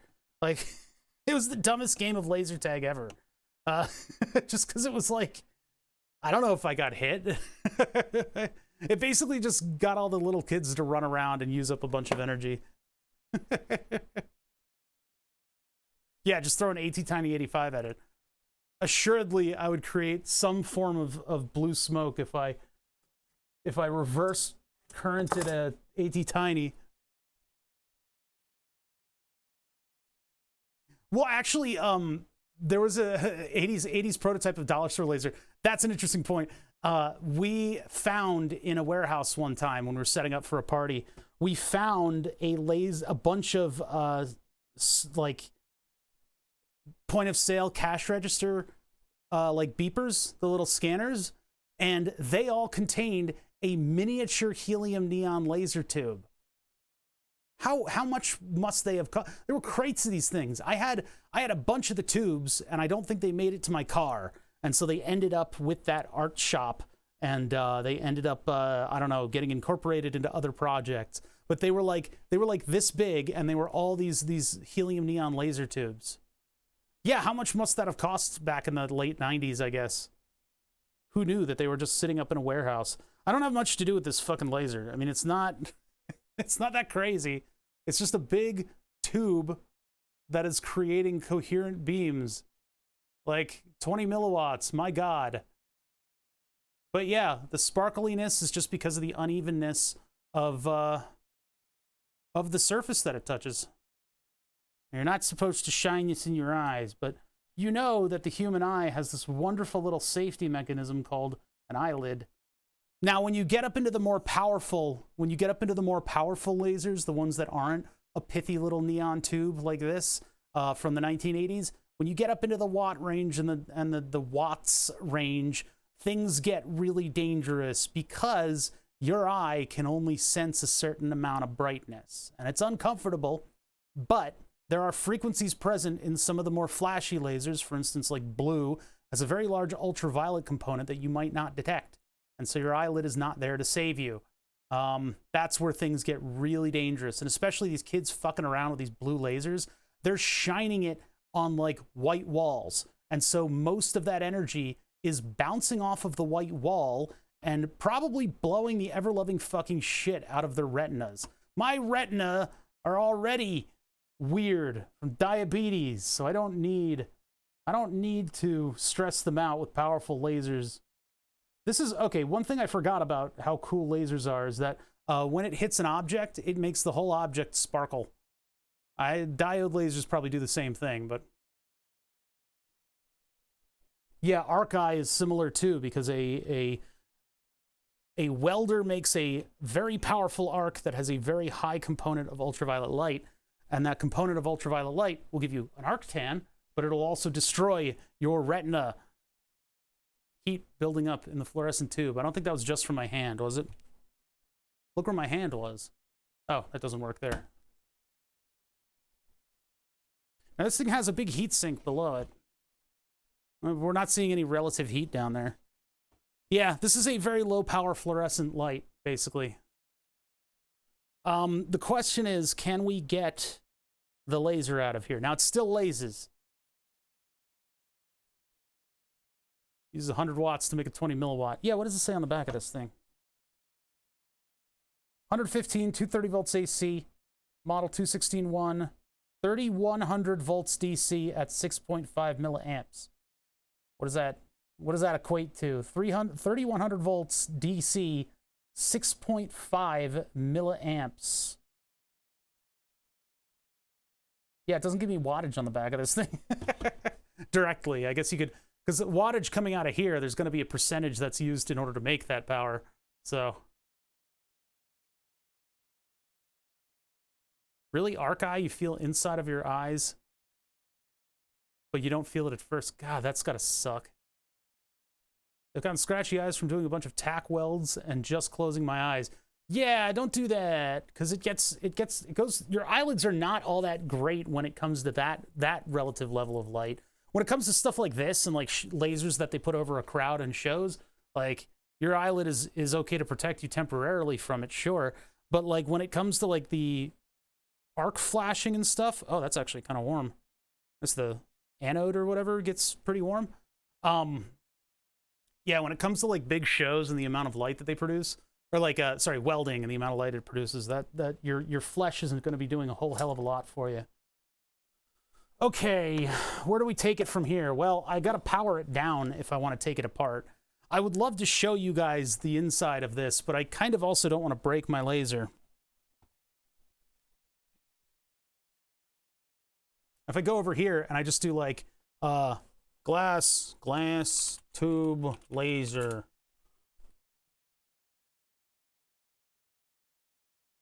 No. Everybody's interested in cutting stuff these days.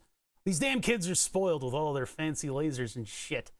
Helium neon laser. Yeah, that is what you get.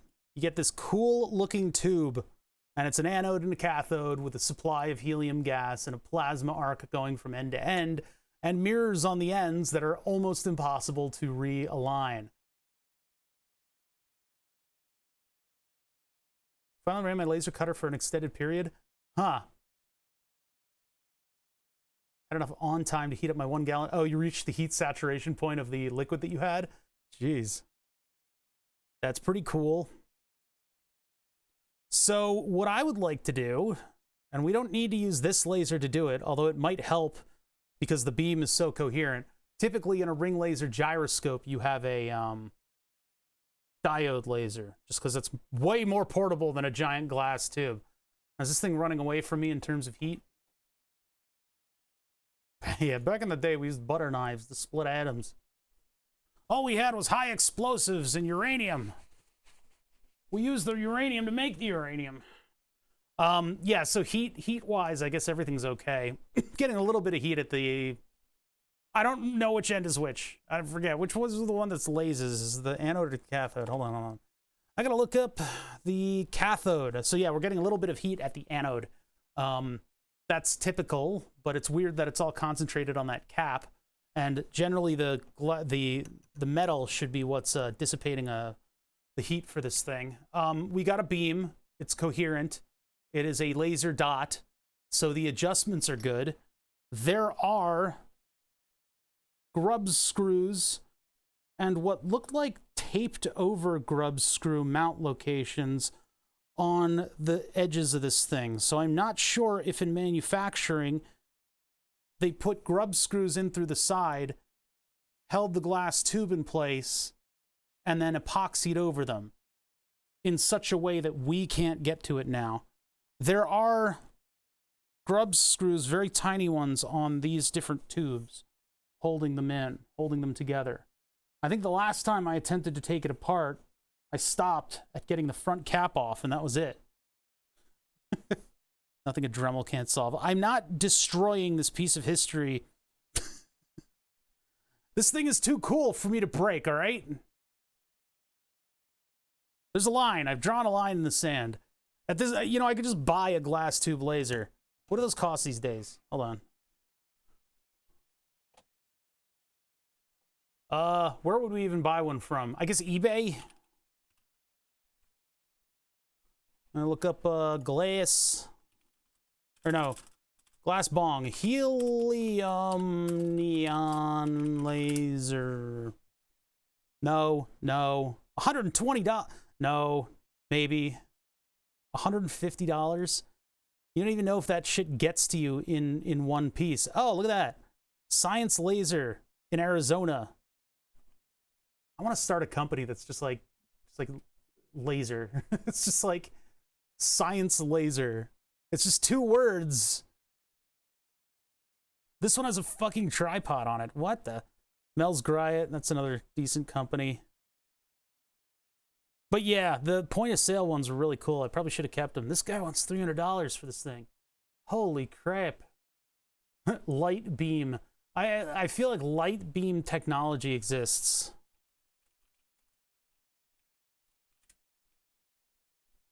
Yeah, the BMR group.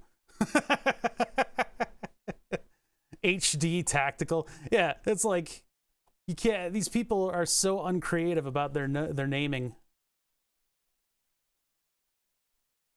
So it looks like, oh my god. Yeah, so I'm gonna go ahead and not destroy this device as it's worth a lot of money nowadays, it seems. Can we look up this model? Let's see. Well, it comes from Uniphase 216.1.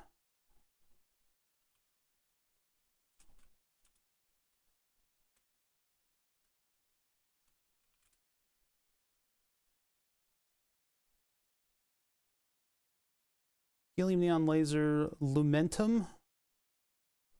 Research stuff is always so expensive.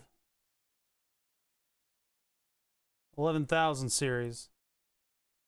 Wait a minute, that's not even the, hold on. That we're looking up, the tube is a different model number. 106-2.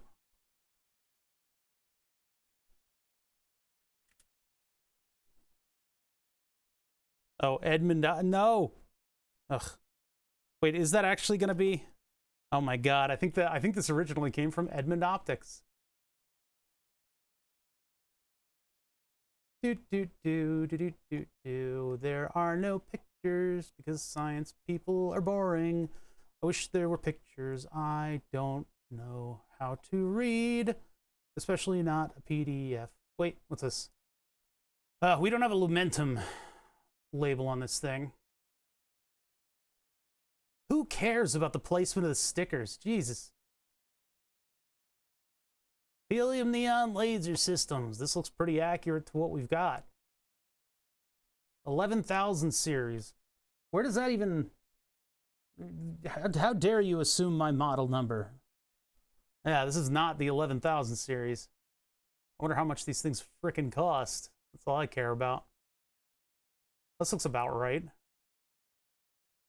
Anodized bezel. And all their dimensions, huh? Nozzle specifications. What is this? More stuff about mounts. It's got a cooler power supply.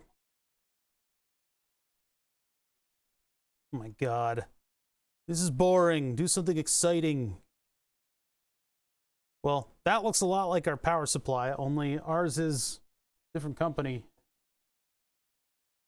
Spectrophysics laser exciter. It's not very exciting if you ask me. Is that a huge laser or are you just happy to see me?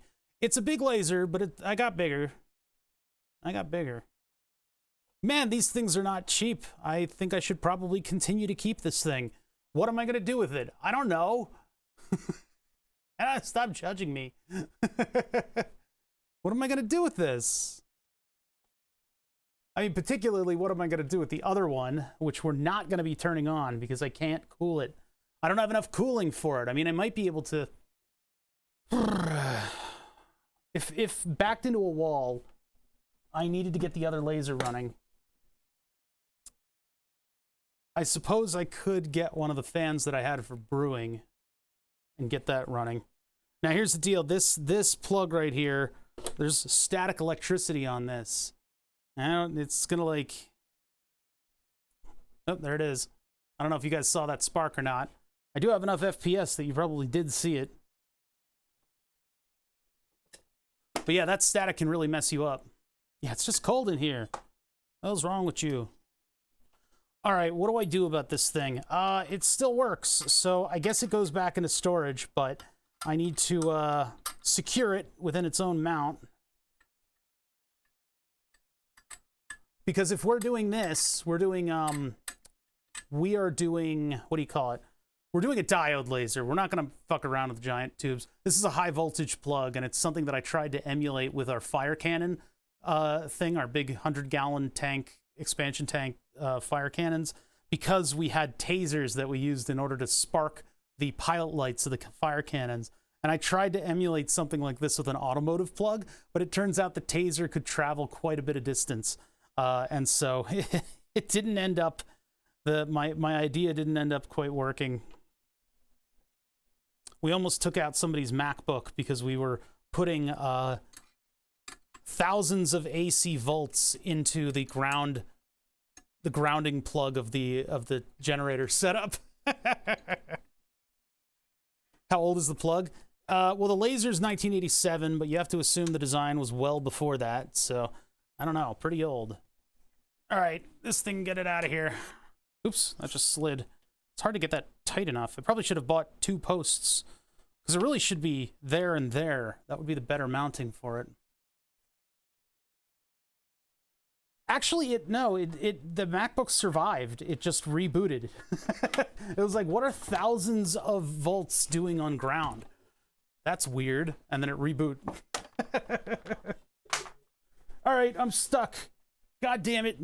I have a mic cable. I have a cabled lapel mic because I don't want to take you guys to the bathroom with me. As much as you guys might enjoy that individually, I feel like the collective would benefit from not having that be a possibility. But the problem is, this cable is so thin, it makes its way under everything. So I need to free myself so I don't take a spill with a giant glass tube in my tutelage. Toot, toot, toot.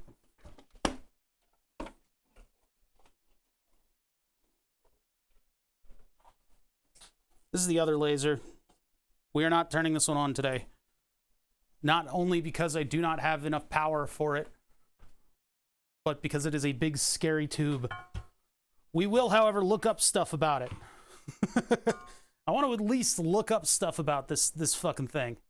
This laser is a very serious thing. This is a helium neon laser, and it is out of a laser copier. Let's shoot down a satellite. It's not that powerful. Listen, the laser diodes that we mess around with in here are 10 times more powerful than these. Manufactured June 1995. This is 8 years later. Laser technology has gone to the limits of having Krypton, Argon, some kinds of dangerous substances inside of here. What garner the instructions that were this thing to fall on the floor and break, I would have to use water in plastic bags to store the metals. It looks way cooler than a diode laser.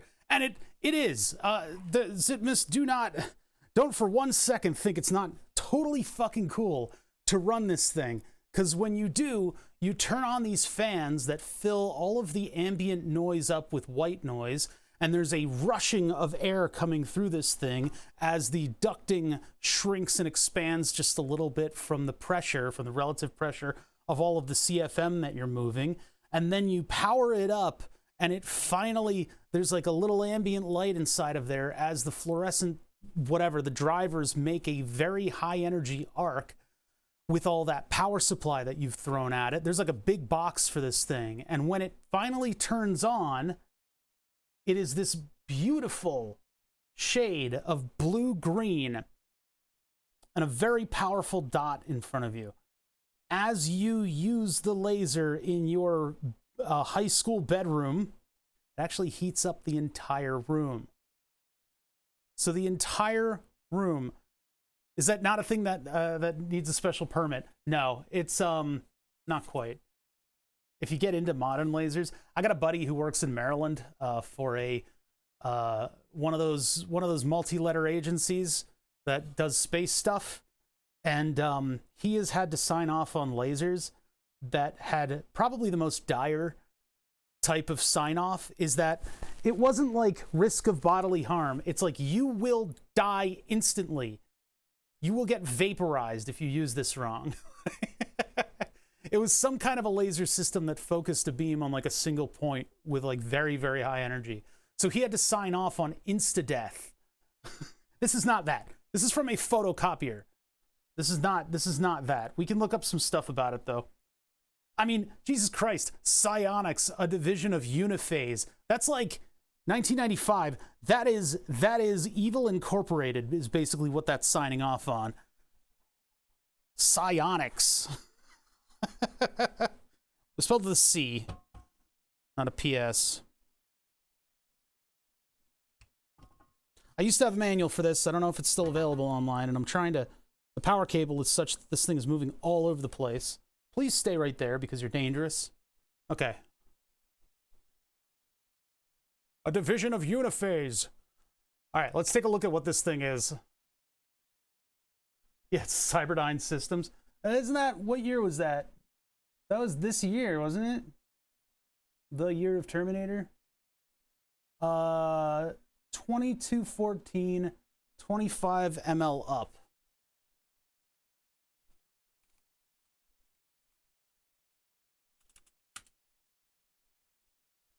There he is. Right on eBay. $1,000? Chad, we're gonna be rich. I think we bought it for $500 back in the day.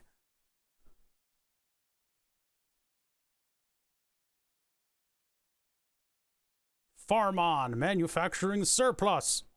Yeah, I'm manufacturing a little surplus right now. I might have to go to the bathroom soon. Yeah, there's the power supply for it. I have that sitting behind me. But it's this thing is insane. There's got to be a way to do 120 volts on that thing. Full wafers. Are you looking at the other results? Yeah. $1,000. Capital. Here, let's go to the other view so it doesn't look like I'm looking at my belly button. Ah! That's a little bit more natural. Now it doesn't look like I'm looking down at stuff. JDS Uniphase 25 laser.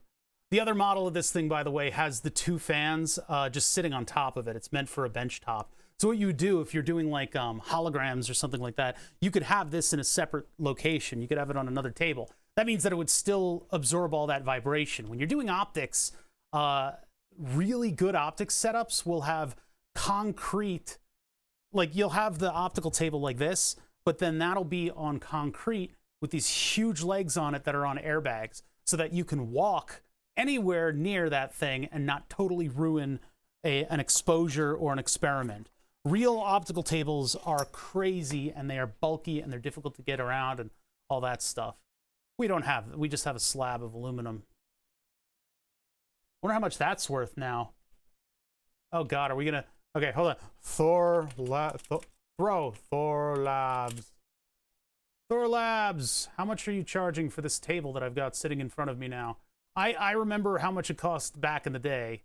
Imaging, optomechanics, optical tables. Oh, they have a different style. Solid aluminum. Solid aluminum. Standard. What are the dimensions of this thing? I think each of these are an inch, aren't they? I don't have a tape measure on me, so. Oh wait, my table has inches on it too. 1, 2, 3, 4, 5, 6, 7, 8, 9, 10, 11. Seems like 11. 4 to 28. So 12 by, that's not, yeah, 12 by 24. Is that really only a foot? Oh God, there's like rust under the mouse. Okay, sorry. All right, what are we looking for? What's up, degenerate? 3/4, 1/2. How thick is this? I got a sickness for the thickness, but I can't tell. I think it's, no, this is a 1/2 inch. Okay, so 1/2 inch. Aluminum. 1/2 inch. And this would be 12 by 24.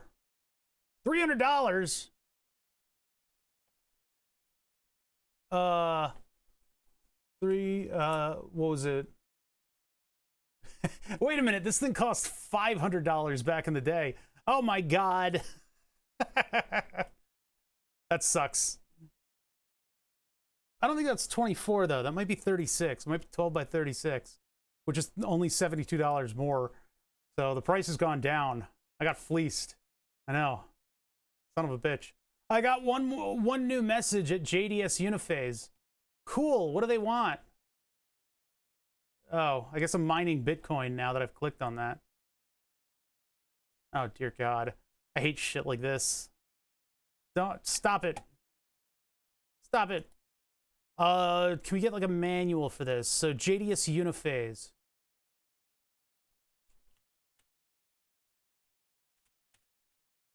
Do. Manual. VODs. What? JDS Uniphase. Argon with test documents. I don't want that. Oh my God. Are people really buying this stuff? Hey. Everybody's selling it. That's the power supply. Oh, this is the original website where we bought the thing. Yes, sure. Blah, blah, blah. So there are 120 volt versions. I wonder if I should have just tried plugging it into the wall to see if it would work. We had a big like inverter for it to make 240 volts for it.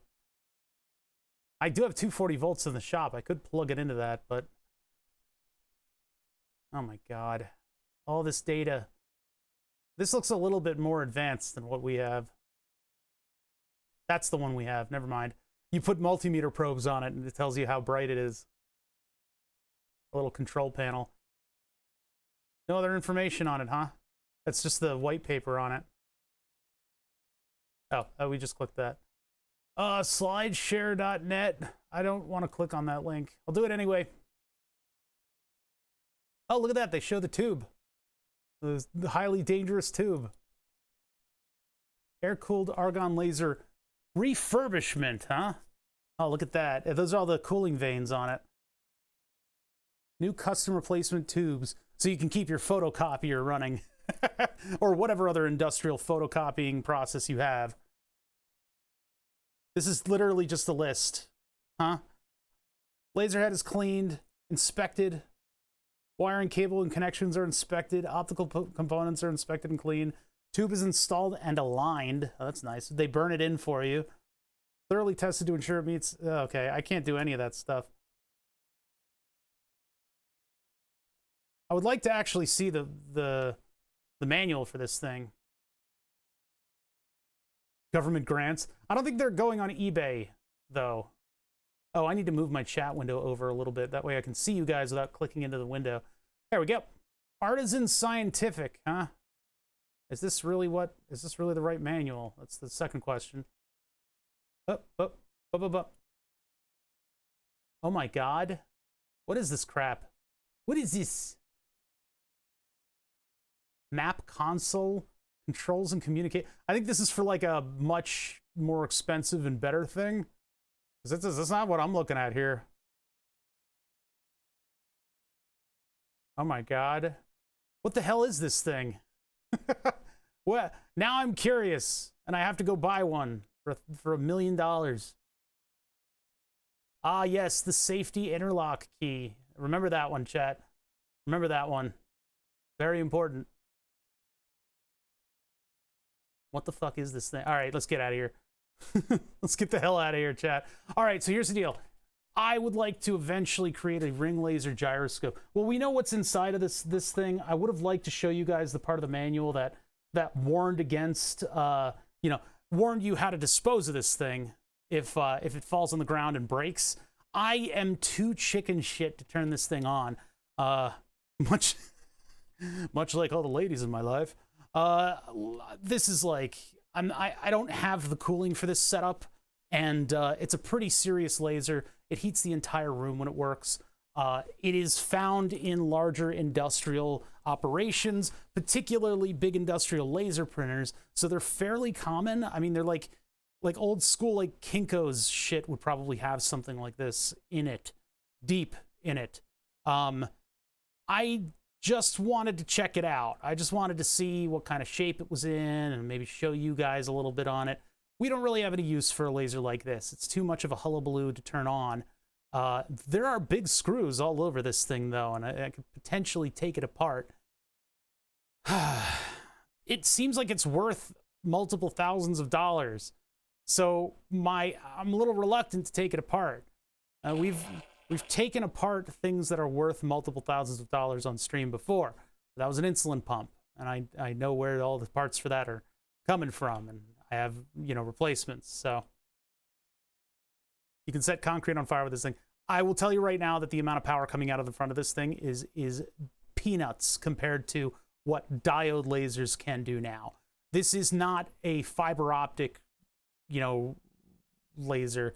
eBay it for what, $900, and then I ship it to somebody so it can explode on the way. I don't know.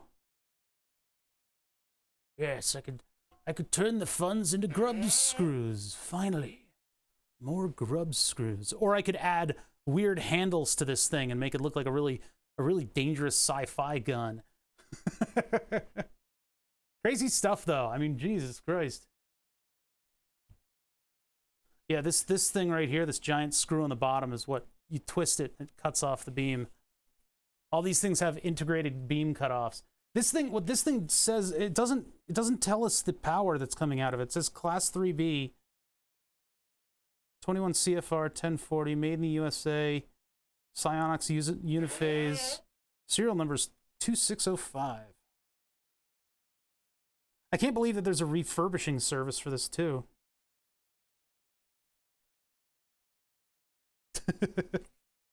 Avoid exposure. Laser radiation is emitted from this aperture. Well, yeah.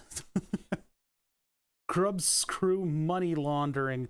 Yeah, that's what's on my deposition. That's the title. You guys have to keep reading it out to me. Grub screw money laundering.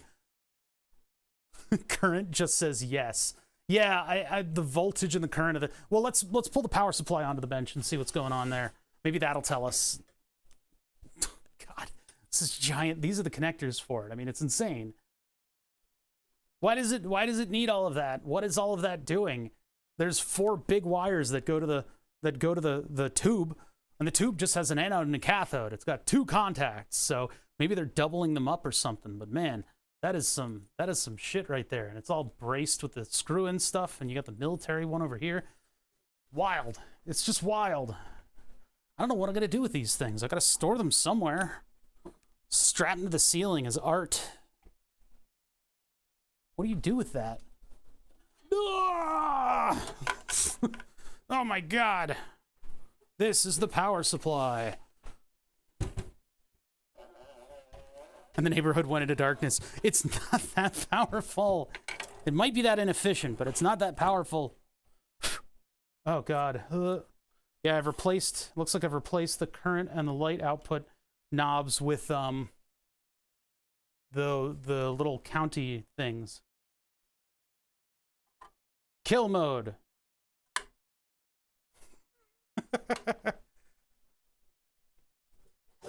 Never above putting a stupid sticker on something.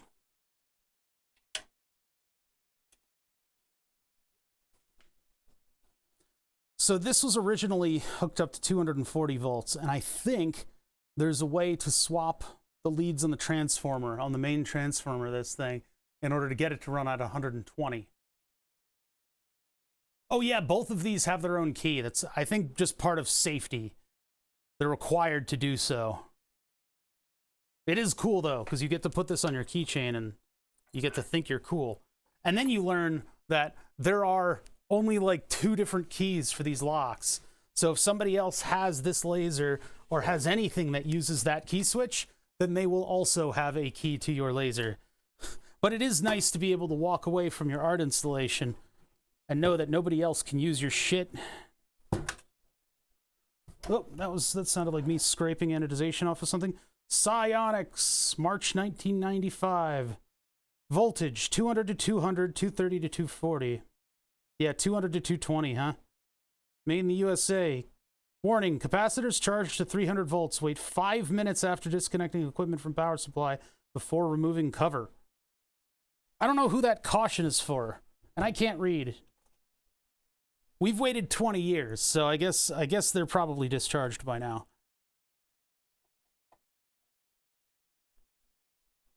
20 years, I think, is enough for the capacitors to really kind of start vibing about no longer having power going through them. I'm going to flip this table up so we have more room. See, typically around here, for those of you, I mean, if you guys are here from the front page, speak up. We randomly got front paged, and we're not even in a position to do like the normal cool stuff that we do around here. I try to keep a variety of projects going, and for Fridays, I appreciate working on just random stuff.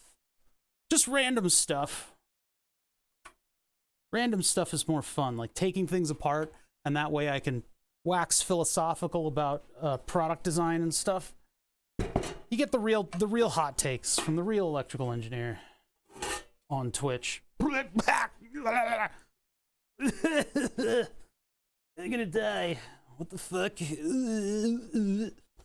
Oh my god. So what is going on here?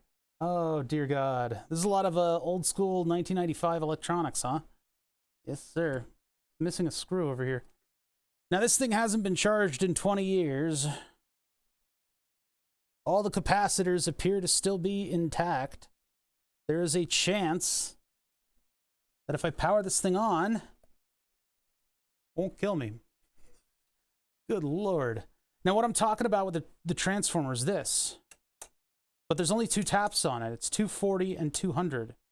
So I guess I don't have any chance of running this at 120 volts. You need special power for such a powerful laser. I don't think that's necessarily true. I think maybe a different transformer might have done it. I think probably this could run with a different transformer. The transformer taps are going directly into the connector that goes to the laser. Jesus Christ. That's wild. Yeah, let me just look this thing up. So I don't think this is the model. Seems like they redo their own markings on these things. Oh, also, I'm cutting the power cord on this thing because it's fucking dangerous. I'm cutting the power cord. It'll have to be recabled. Remove everything and turn it into a PC. That's not as cool as I think. That sounds very cool on paper, but I don't know if that's the case here. I cut the power cord on this, and I put on like a normal, like 120 volt power cord, which is just a no-no. That was young me doing that. So let's not perpetuate the circumstances that might get me into trouble in the future, and just cut that power cable.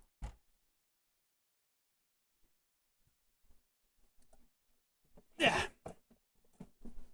For safety's sake. Okay, what the hell is this? Back in the day when I was researching this thing, I did actually find, I think it was a picture of somebody showing the different taps on the transformer, and they were able to flip one thing to the other, and then it would work on 120 volts. I don't think that's the transformer that we've got sitting right here. And I'm not about to rewind a transformer for this. Steve Jobs did not die for this. 2114B30 SLT. Okay.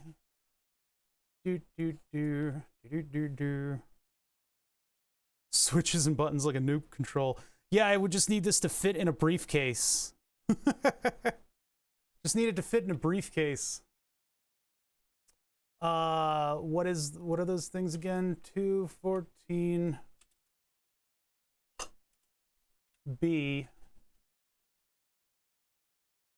30. There it is. 10 core, 30 milliwatt. Okay, so this one was 30 milliwatts. 30 milliwatts, chat. 10 milliwatts over the other tube, and all it takes is 110 more volts and all of this equipment here and a specialized glass tube and a 250 CFM fan, precise alignment, and plasma.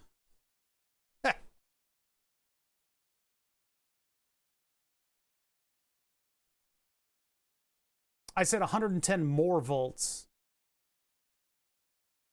122 40 are usually center tap. Yeah, but there's no center tap here. It says 200 and then it says 240. So there's no 110 on this thing. There's no center tap, unfortunately. Would be nice, but we're not that lucky. That was the original hang-up with this thing. I think there were versions that had a center tapped transformer in them. This might be the center tap, too.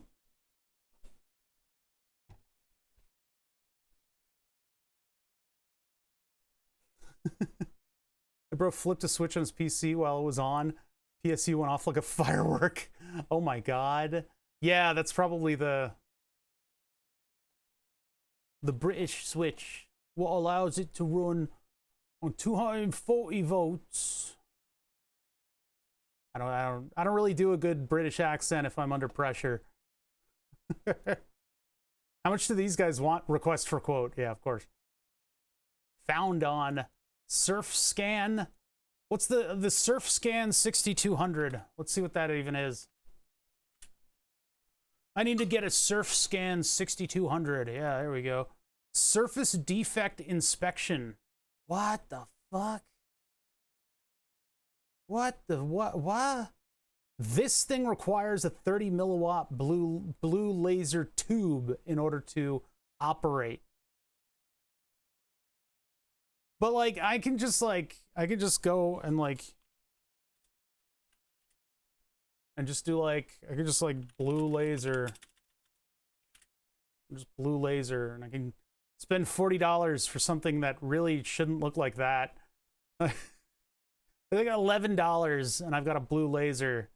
It's like $11. It's like $11. Diode lasers have come a long, long way. They've passed the other methods of optics. Oh, but don't be fooled. Obviously, it's not going to be quite as powerful as, you know, a big tube that's running 240. Actually, this one isn't. This one isn't. It's 1 milliwatt. Blue lasers are very dangerous, so Let's just buy the diode. Oh, it's 4.7 watts.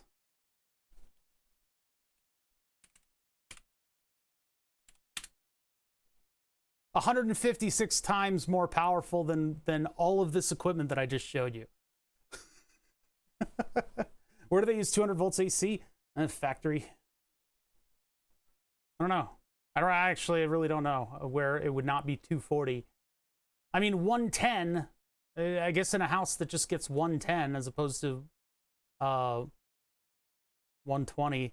I don't know why you would want to be that precise about the power that's going into the thing anyway. These are like $20 and they're like hundreds of times more powerful. I feel like I couldn't trust those wattage numbers. Yeah, you get what you get though with those. This is for like semiconductor wafer inspection, I guess. Crazy. KLA 10 core, KLA SP1 Classic. KLA SP1 Classic. There's going to be more semiconductor manufacturing stuff. I'm just curious about what these are. Particle counter. Huh? Classic particle counter. 10 core SP1. Single cassette wafer surface analysis system. This is all in semiconductor manufacturing, I guess. That's where all this crap is coming from. We bought it from that website that we saw earlier, which was MI-Lasers. Not a classical particle counter. Could you imagine you make this product and it's like the first of its line from your company, so you call your product the Classic? How ballsy is that? You're like, yeah, my company's going to do great. We're going to make several different models of this thing. So this would be the Classic, and this one is the Sports Edition. Out of stock, $500. What I'm looking for is what is it? 120 volt, like that. Because when I ran this thing, we actually had like a big washing machine transformer that we used in order to create 240 volts, and it ran fine. So there's literally no information about this thing at all on the internet. Cool. Cool. All right. Cool.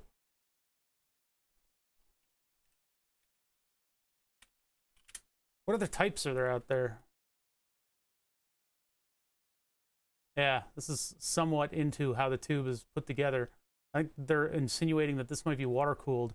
But man, argon excitation is crazy. Pretty crazy stuff. I could have done that. I could have done that. I could have done that. I could have done that. I could have done that. I just don't want to. I just don't want to turn it on. I just want, I didn't want to turn it on. I just wanted to. I could do that. I could do that. I just don't have a practice or the equipment, and I could just buy that. I could be that guy. I could be like that guy. That could be me. See, he's got the laser separate from the optical bench. And this looks a lot like the laser that I have, with a random piece of duct just zip-tied over to the end of it. Yep. Yep, that seems about right. The Professor's Home-Built Laser Site. All right, how can I not go to this website? Yes. Now we're in the right part of the internet. This is the stuff right here. This stuff, you can tell when they just barely grasp HTML that you're in the right place. You know that there's a lot of good knowledge here. CO2 is a way to go to split a man in half. You're vastly overestimating the power of a CO2 laser, but you could do that, yes. The first ion laser was the mercury ion laser developed by W. Earl Bell. I think my favorite type of lasers are the ones that take iodine. The Halloween laser special. It was a lot of fun playing with laser beams. I don't have a source of smoke. I don't have incense on me. Everybody wanted me to get a vape, just like a sugar vape, but like I don't want that dust getting all over the place. Small air-cooled ion laser table resemble overcoat, blah blah blah blah blah. They made ceramic to take the intense heat generated by the discharge. You guys generate a lot of heat with your discharge. Anyway, you can't turn off that part of your brain, by the way. I'm like 1,000 years old and I'm still doing it. Something you never had to worry about with helium neon tubes, have a large number of cooling fins surrounding the tube. So this is explaining what I've got sitting right in front of me. Lasers for me is the scary stuff. Why is it scary? Lasers are awesome. Cooling fins surrounding the tube. It means you can sit around in a dark room and shine light around and not be called a... Well, I guess I was called a weirdo for that. So you can't really avoid being called a weirdo, but at the same time, you get to sit in a dark room and shine laser light around. It's pretty cool. Over 300 cubic feet per minute. That was the struggle. I think the fan that I have is the new fan that I have in the other room, the one that I was using for a fume hood for brewing. I think that one's 600, so we'd probably be pretty good in terms of that. The squirrel cage fan that I originally bought for this laser was, I think, 150 CFM, and it would heat up the room. The whole room would heat up. Blown past the tube, failure of this airflow resulted in a rapid tube failure, aka explosions. Most tubes, small squares, blah, blah, blah, blah, blah, blah, blah. Unlike the helium laser, ion lasers have hot cathodes. The tube itself resembles an old vacuum tube diode. Cathode is heated by a 2.5 volt, 10 amp AC transformer. Oh, so that's what those direct taps are. The filament cathode also serves as the negative terminal of the tube. To keep the cathode from eroding, an AC source is required, and the filament transformer must be center tapped. So that's what that black wire is right here. This one, that's the center tap. Who knew?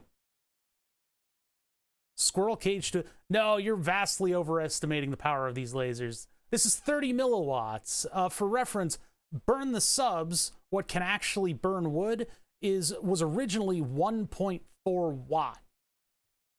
This is 30 milliwatts.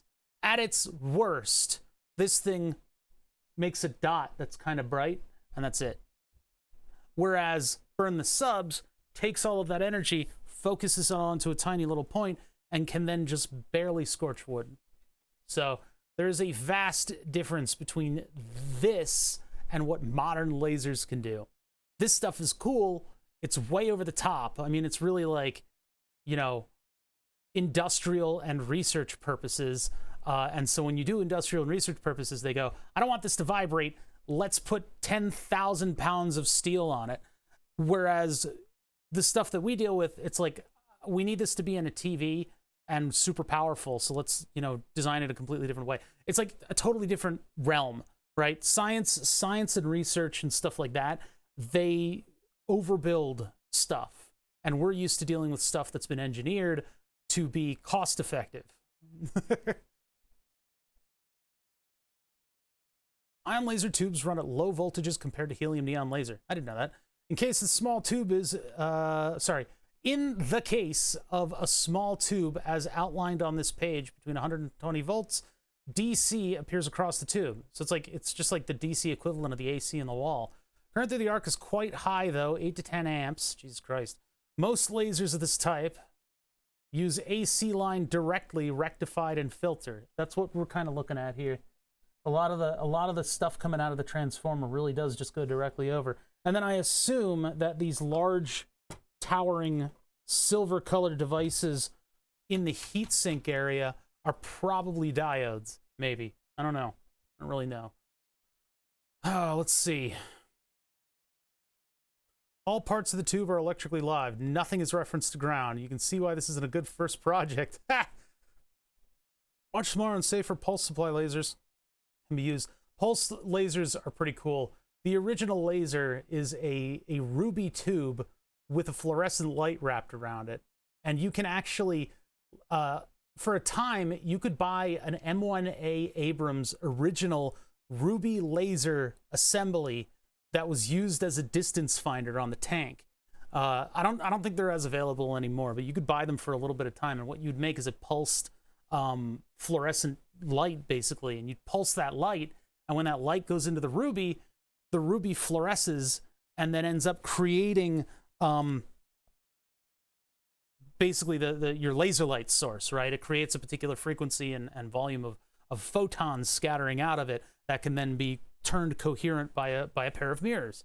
And there was a guy that was like, website looked like this, and the guy was actually going to try to use his M1A Abrams tank laser in order to try to make a circuit board. But the problem is you need a lot of power in order to turn copper into gas. So the setup should be super stable at 25 milliwatts. Yeah, to the degree where you could inspect semiconductors off of the coherent light coming out of it. I think that's the whole point of this, is that we're using other properties of the light. We're not using the volume of light or the brightness of the light. We're using the coherence and the just the stability of the light and everything in order to do some kind of a advanced photonic task. Although this thing was from 1995, so maybe we were just using it because it was blue. Power supply itself is simple. First the AC. So this guy did his own power supply. That's pretty wild. I don't have such weaknesses. I've got this thing right here. Argon tubes will not ignite at under 100 volts. Over 10 kilovolts is required to ionize the gas in the tube and start the arc. Oh my god. In most lasers, this is done by a circuit which boosts the line between 6 and 800 volts and the capacitor discharge. Yeah, that's basically... That's how your camera flash works, your disposable camera flash. Simplest form, the igniter assembly resembles a Tesla coil. Yep. Okay, he goes into the circuit stuff. First test of cryonics uniphase tube was used. That's me, that's what I have. These tubes are prepackaged, cylindrical, blah, blah, blah, blah, blah, air blower, blah, blah, blah, blah, blah, Krypton ion laser tubes. Some are multi-line, produce over 7 lines simultaneously. What? Lines. Powers up to 250 milliwatts. I would have liked that one. High tube pressure. Ugh. Oh, look at that. This particular laser, however, has a high tube pressure, probably from years of non-use. This thing has been sitting in the atmosphere for 20 years. So hot, cold cycles, in addition to whatever the hell's causing high tube pressure. Only a single dominant 488 nanometer argon blue line. Not all the Krypton lines is hoped. Huh, it's slated for Hey, can I get slated for repumping? On a turbomolecular base gas processing system utilized for vacuum. What the hell? What the... Huh? What? Huh? What does any of this fucking mean? This is what I was hoping to show you guys, by the way, is this right here. Just the fact that it's just a fluorescent tube with mirrors on either end. I thought that was particularly cool, and I used to have a tube laser like that. God knows where it is at this point. Probably the bottom of a garbage dump in New Jersey.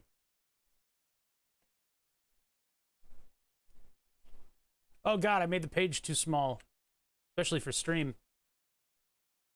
Several items to be proved out with the power supply prime time, blah, blah, blah, blah, blah. Current regulations important. Okay, he's going way deep into the electrical engineering, and I'm just interested in the cool stuff. I just want to talk about the cool stuff. Pulsed ALX 60X2. This is like, you know, this stuff is like crazy. This kind of science shit. Yeah, Sam's laser fact. It's actually Q. It's facts.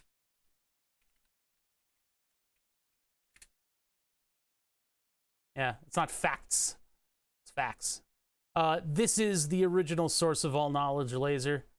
There are some things that aren't exactly super true about what he talks about in these, but this is my original source of reading for learning all the stuff I want to know about lasers and how to get blue-green and stuff like that. It's where I originally found that I could get a blue-green laser, and then we found that Massachusetts laser site. So... yeah, I don't know what's required for that. That's probably like a fiber optic laser in order to get that much white light that you can burst rust off of metal.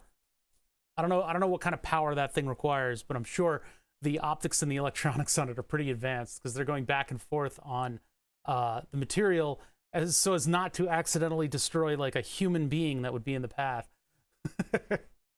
Those things are nuts. Even crazier, what was that thing? It was like I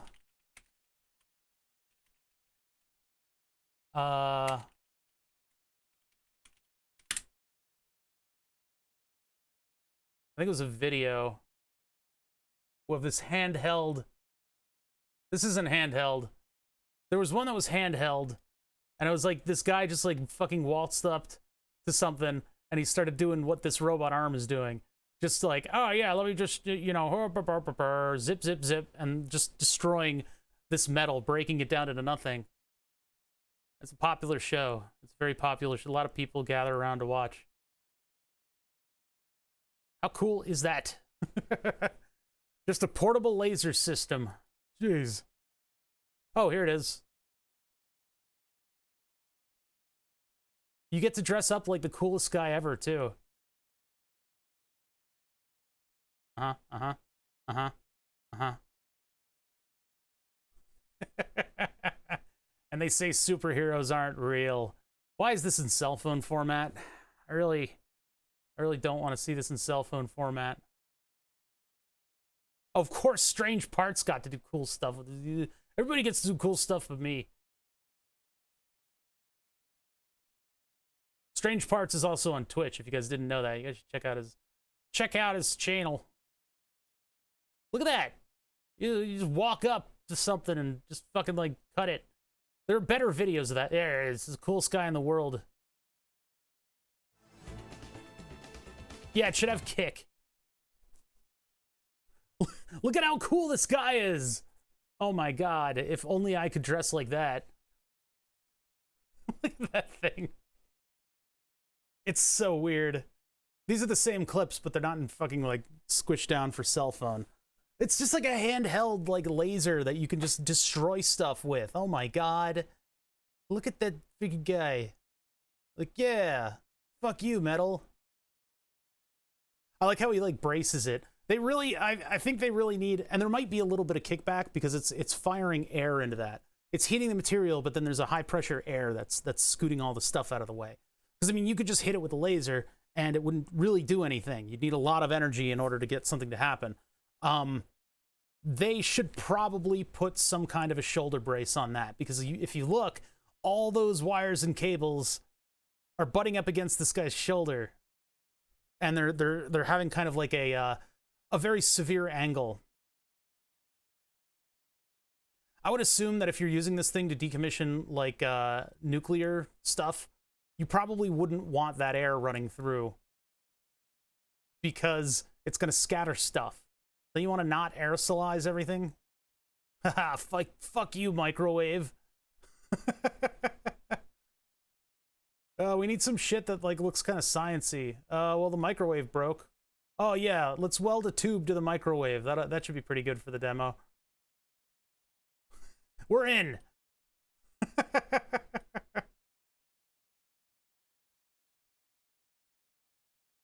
That's just some wild shit. I mean, I would have to assume it's a fiber optic, but yeah, the welding is a little suspect. He's really turned that into a much more easy to dispose, sharp, jagged, bread knife-like surface. Hey, this is cool. This laser is on the order of multiple, like, I don't know how much does it. Hold on, I'm so scatterbrained because it's Friday. Let me be scatterbrained, everybody. How many watts to cut metal? 6,000 watts. CNC zone. Hold on. 1,500.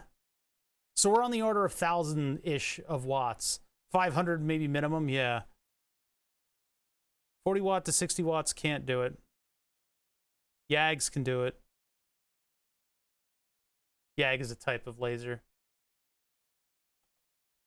Yeah, so we're talking about thousands of watts and probably pulsed laser. And especially since he's holding it in his hands, it's more likely that it is a fiber optic maybe, or it is the pulse lasers in all of that housing stuff. 40 can do super thin. I've turned this art installation into garbage. Thank me later, Nuclear Energy Commission.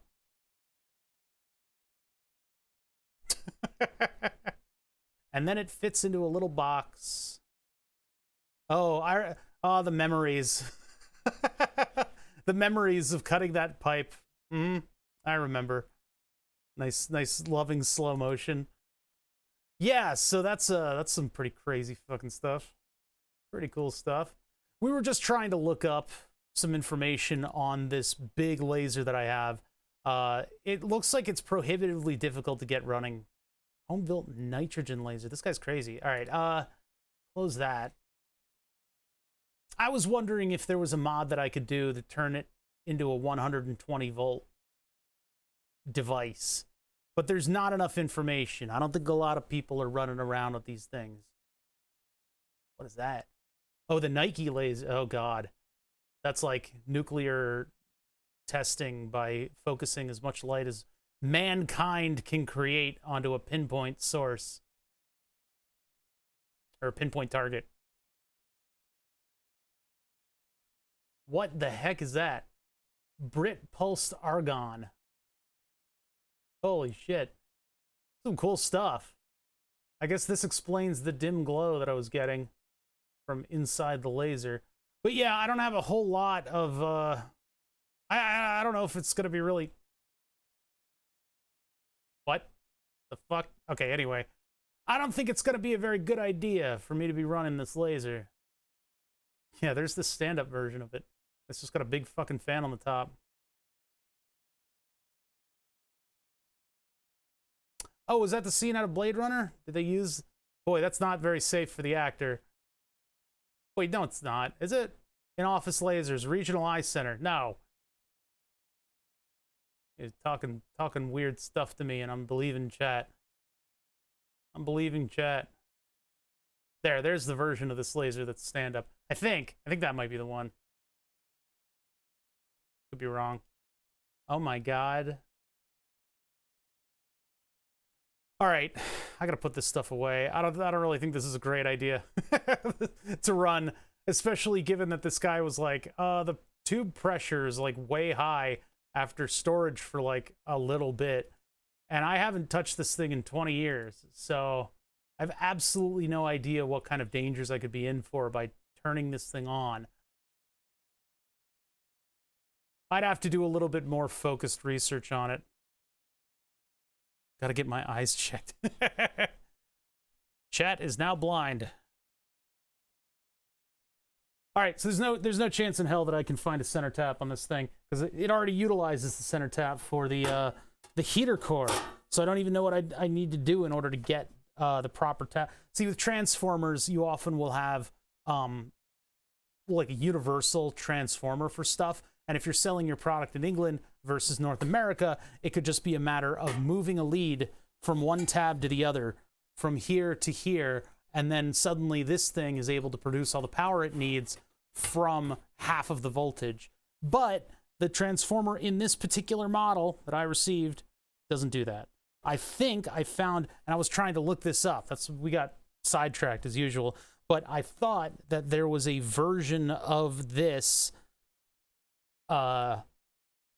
transformer in here that I could actually have a center tap on, and I wanted to confirm that. We found next to no information.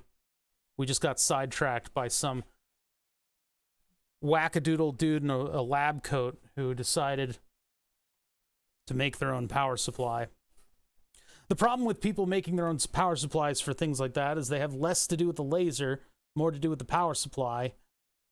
If I followed his build, I guess I could probably make a 120-volt version, but yeah, it's nearly an NVIDIA GPU. My God. I can't believe the 1200-watt power supply is coming back for the 4090. It's absolutely ridiculous. Let somebody else's shelf look after it via eBay. Yeah, I probably need to do that. I probably need to do that because, I mean, Jesus Christ, is this stuff is so weird and specialized, and it's so not what I'm doing now, you know? I don't do much with lasers anymore, but let's research our laser project. We're going to do stuff with diode lasers because that's where technology has gone, and it's much smarter and it weighs a lot less. I don't need 1 billion pounds of metal in order to run. Well, we do need the 1 billion pounds of metal, but we don't need it for the lasers specifically. All this stuff fell out of the laser and the power supply that we were looking at. Ugh. Starting to not look like an IED. You're making progress. Well, this isn't burn the subs. This isn't the actual laser etching project. We're looking up a different laser etching project. But I did disassemble most of the stuff here, and it at least resembles a research lab now. with this thing. Bonk. Now, sourcing all of the optical bench stuff. I have choices here. We got a couple choices. Save the planet and use 1 kilowatt for games. I wish that technology was going in the direction that we originally saw it going in, which is where things were becoming more powerful, but more so they were becoming more efficient. And in becoming more efficient, we could have used smaller and smaller power supplies to get the job done.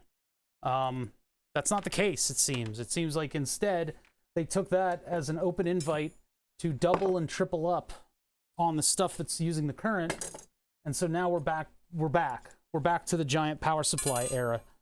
These are threaded? Why are these threaded? That doesn't make any goddamn sense.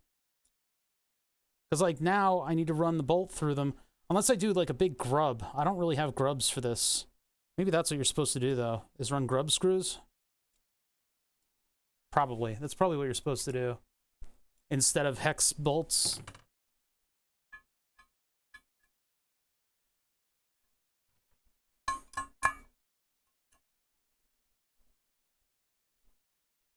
Ugh. Yeah, I gotta run a tap through these. I gotta run a tap through these because they're not feeling good. 75 watt RTX 4050 is probably fine for 99% of games at 1080p. That's true. It's the I don't know. There's always the people out there like Roboz who are just like, I want the best, and so I'm gonna buy the best. That's kind of what I did with the computer build, which we have to get back to. That's another one where I gotta design an entire power supply. But, I don't know. Some people gotta have the best. Some people actually need the capability to, like, I don't know, do stuff, do industry stuff even. But, like, yeah, I don't know. I thought we were going in a direction where the power supply was not gonna be, we weren't gonna go too far into the thousands of watts. Because, I mean, we're running into the point where if you put too many fans on your build, you're going to get beyond what can be supplied to the entire circuit. If you have your computer plugged into the same fuse as like a coffee pot, you're going to blow the circuit. All right, so what do we want to do and when do we want to do it? I don't know the answer to either of those questions, but wait, no, I got one of those. Nice, weird old key. I got the answer to one of those. What do we want to do? Well, with this optical bench, before I relegate it into the mechanical engineering side of the shop, I would like to use it for something. And the thing that I'd like to do is to prove once and for all that the Earth is flat. All right? Because it is. The Earth is completely flat, and we live in an ice giant's tit. I don't fucking know. These crazy bozos are all up to all kinds of stupid shit. And I think it would be funny just to parody them for a little while and create our own ring laser gyroscope. And in doing so, we would have an instrument that is precise enough that would give us a 15 degree per minute or something like that rotation. It actually tells us the rotation of the Earth. There was a wonderful documentary that was done recently on these fucking clown people that had them buy one per hour. That had them buy a ring laser gyroscope, a professional one that was manufactured specifically to be a ring laser gyroscope. And they hooked it up to all the machines, and they got it running, and they said, 15 degrees per hour. That's weird. Something's wrong. We're working on it. That's what they said. They hand-waved it. These bozos got their followers, I guess, to spend the money on such an awesome thing instead of making one themselves, and then shelved it. They just put it on a shelf and said, we're working on it. That grinds every single principle that I've ever believed in. So what I want to do is, within my means, create a ring laser gyroscope. These are not typically used by crazy people in order to get money from other crazy people. What these are used for is to determine the rotation on an axis to within a degree of precision that is completely and utterly removed from a lot of the planetary forces that we see around us. What this does is it takes a laser beam and it splits it and then it recombines it. And in doing so, it is able to very, very accurately make an interference pattern what represents rotation of that axis. Yeah, they are some of the cooler looking high science type things. They're used in inertial navigation systems for missiles and jets and ships and boats and whatever big professional expensive government thing needs to know precisely where it is. Spaceships and shit like that. Satellites, etc., etc. Because all you need to do is you need just laser diode current and the mechanicals. So you can see that each one is registering rotation on a particular axis. And it's kind of cool that they're all using red lasers because they look so cool with a red laser in there. We could do this with like a blue, we do like a blue laser. That would be pretty cool. But you can see here the coherency of the two beams and the interference pattern that they create is what's going to dictate whether or not there is spin. It's a really cool principle. So how does a typical ring laser gyroscope work? What parts am I going to need in order to create this fucking thing? Fiber optic. No, we're not going to do fiber optics. Notice how it's on an optical bench. I need like the oh bother version of this. Because we don't necessarily need it to do a triangle. We could do this, which is where we have design of a superliminal. Oh yeah, it's called superliminal too, which is a game name. So that's kind of an interesting thing that I could use for Twitch title. There's a clockwise beam and a counterclockwise beam. There are two mirror bounce points, and then there is a split, an optical split. What is happening right there? There's a detector and a split. I have to make sense of this. There we go. This is a lot of optics. 3 mirrors and a beam splitter. And it appears that we could get away with only 2 mirrors. Is that what they do? That's what these do. So this is a square ring laser gyroscope, and the triangle ones. Oh god, I can barely see any of these pictures. Huh, they got cathode and anode separately, so is it actually a laser tube in these? We can get away with using a diode. Might have scored a 60-watt CO2 laser, 4x8 or larger for 200. Nice.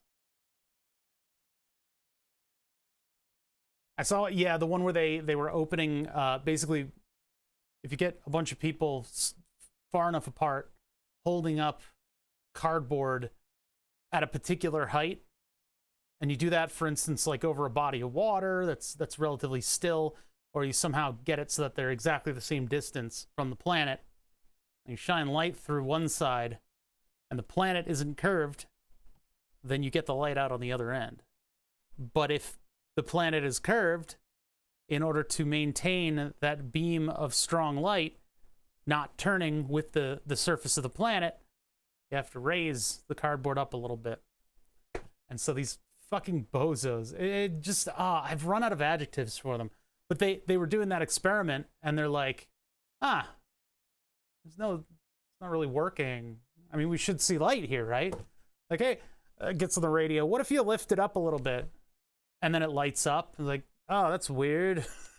Like, that's the reaction to all these things is when they disprove, because these people are skirting on something that's actually good. They're actually flirting with the principles of science. It's just that point where they should see what's happening and understand it is a brick wall. That's the problem with they're so close to being good scientists by not believing what they hear and trying the experiments again. They have knowledge deflector shields. It's amazing that unha moment, not the aha moment, the unha moment when they go, oh, So the opposite's true. The planet is curved.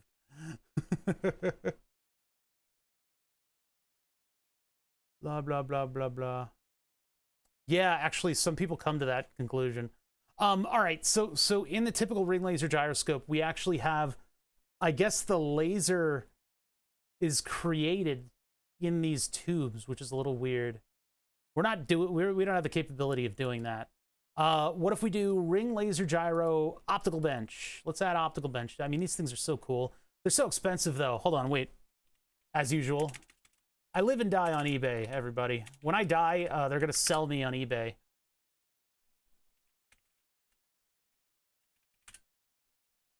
Ring laser gyroscope. We've got mirrors, which I actually might be buying. These might fit into my setup. There's this seller on eBay that's selling parts for ring laser gyros, but he never sells the whole thing. I have this odd feeling that it's military surplus. Ring laser euro. Yeah. We've lost it. I think when we start seeing shit like this, I think we've kind of, eBay, it used to be so good. eBay used to be so good. They should ban new products on eBay. I mean, I guess I can do that. I can go used. Oh, that's the only condition I get.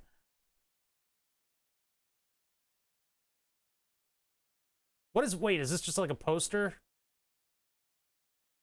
Look at this guy. I'm jealous of this guy. 1981. What the hell? Look at this guy. Oh my god. I wonder if in any of that old science stuff there was anything relating to ring laser. Oh yeah, I don't know if we'll actually find it. We might. Ah!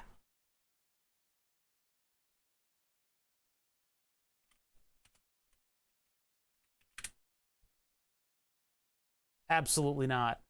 I had the audacity to put the word ring in the search terms. What the fuck? Crystal Cicadas keyring chain laser. Laser? This is an LED. Yeah. The word laser's really lost all of its strength, hasn't it? That is an eroded word. What if we go with what everybody wants us to search? Nothing. What about eBay? Ring laser gyro. Yeah, no, it's just that one seller. And they seem to be selling a lot of interesting stuff too. We got some kind of like a prism separator. I think this would be like maybe the target. But we're not working on this level. We're not nearly working on this level. We are interested in sort of what can I put together here? That looks handmade. A lot of optics would surprise you. You know, they're not making enough of these, so they get a little photon target and like glue it together, and then the soldering is just wrap the wire around. This is like professionally manufactured equipment. They all look like this.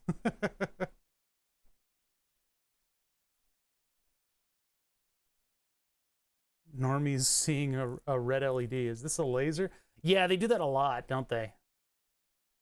This guy's 7,000 items, and I guess maybe at one point they ran into a ring laser gyroscope, so they keep coming up in all of my searches. All these specialized optics from whatever this person took apart. I'm gonna have to buy like front surface mirrors and stuff, and I think eBay will probably be the best bet for me. I'll probably need another one of these little mirror mounts too. I don't know how much those costs.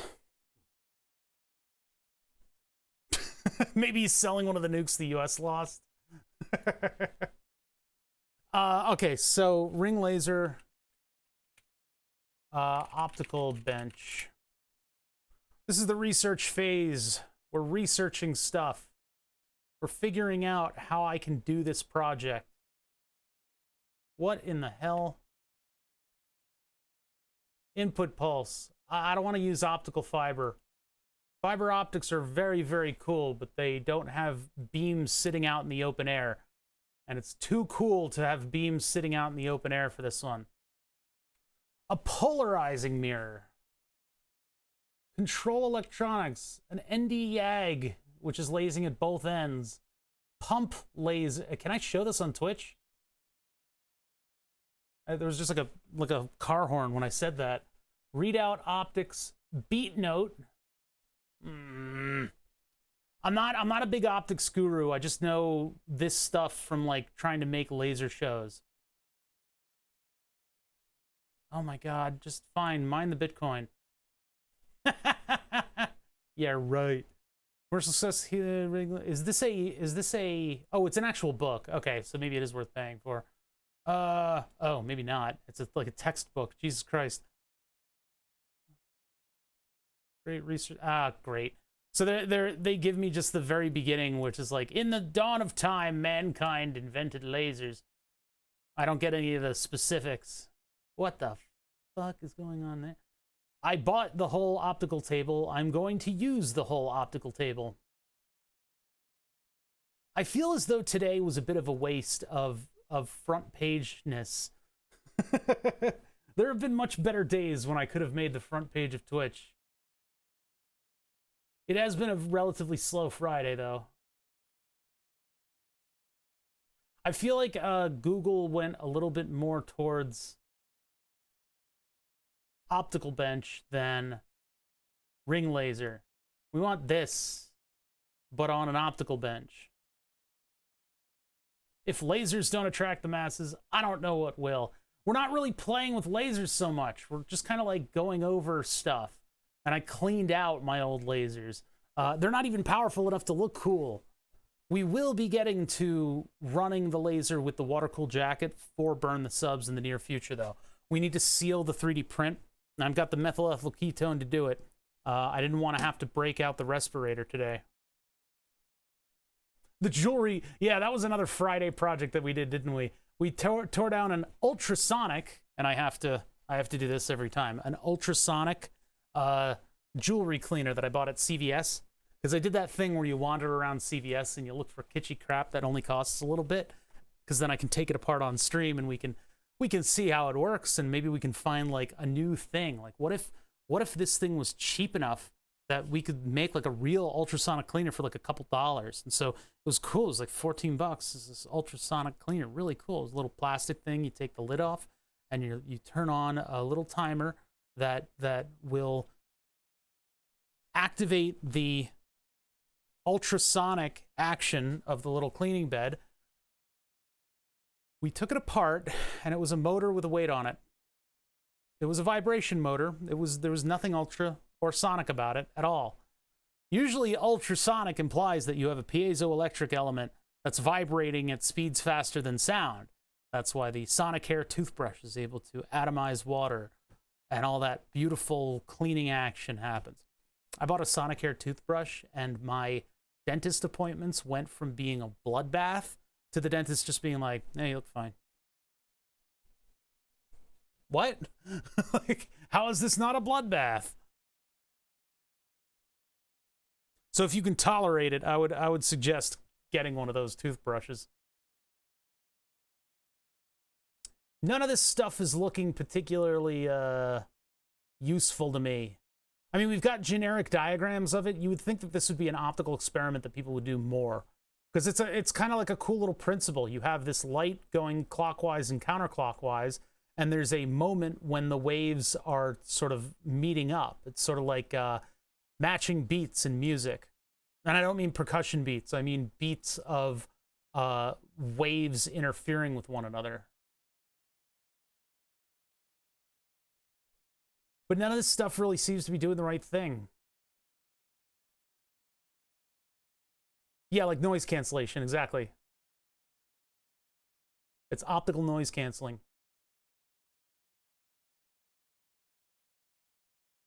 Ring laser gyroscope. I don't want to search ring laser gyro. I feel like I'll get all kinds of stupid stuff.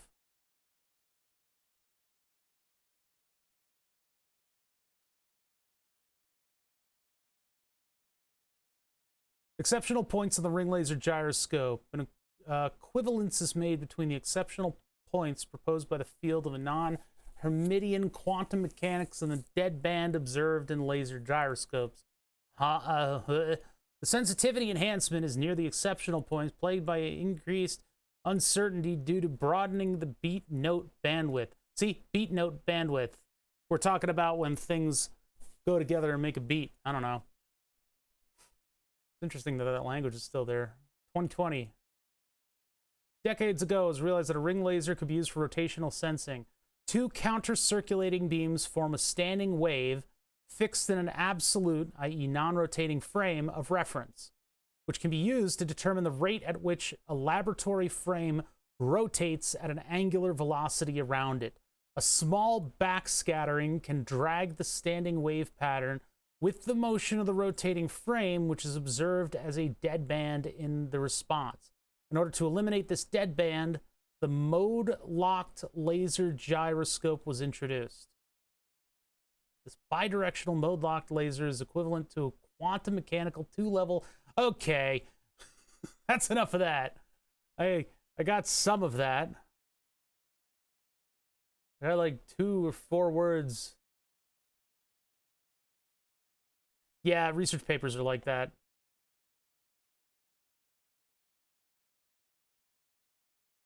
Why is it important that I source my optics from these bozos? ITAR compliance. I don't want your cookies. Surface micro roughness. Oh man. Defense optronics. Oh my god.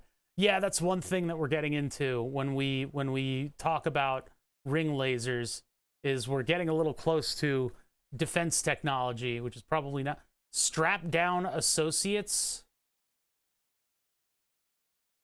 Why is this not an S&M club? What the hell? Why? Who in their right mind? Hey, so oh yeah, I had part of the retro encabulator memorized. I could do a read of that later. They're 20 grand for a reason. I know. Who in their right mind? Okay, we've got like an optical company, and we're doing some pretty heavy military shit. But we need a name. Strap down. Did you just say strap down? Yeah, strap down. Let's call ourselves Strap Down. We'll be the Strap Down Associates. That sounds like a kink thing. Yeah, I don't know. Strap down. Strap it down, you know? It's so weird. Internal navigation's process of autonomously calculating the point of velocity of a moving vehicle from measurements of angular rotation and linear acceleration provided by vehicle-mounted inertial sensors, gyros, and accelerometers. The first inertial navigation system, INS, was developed at the MIT Instrumentation Lab, eventually becoming the Charles Stark. Oh,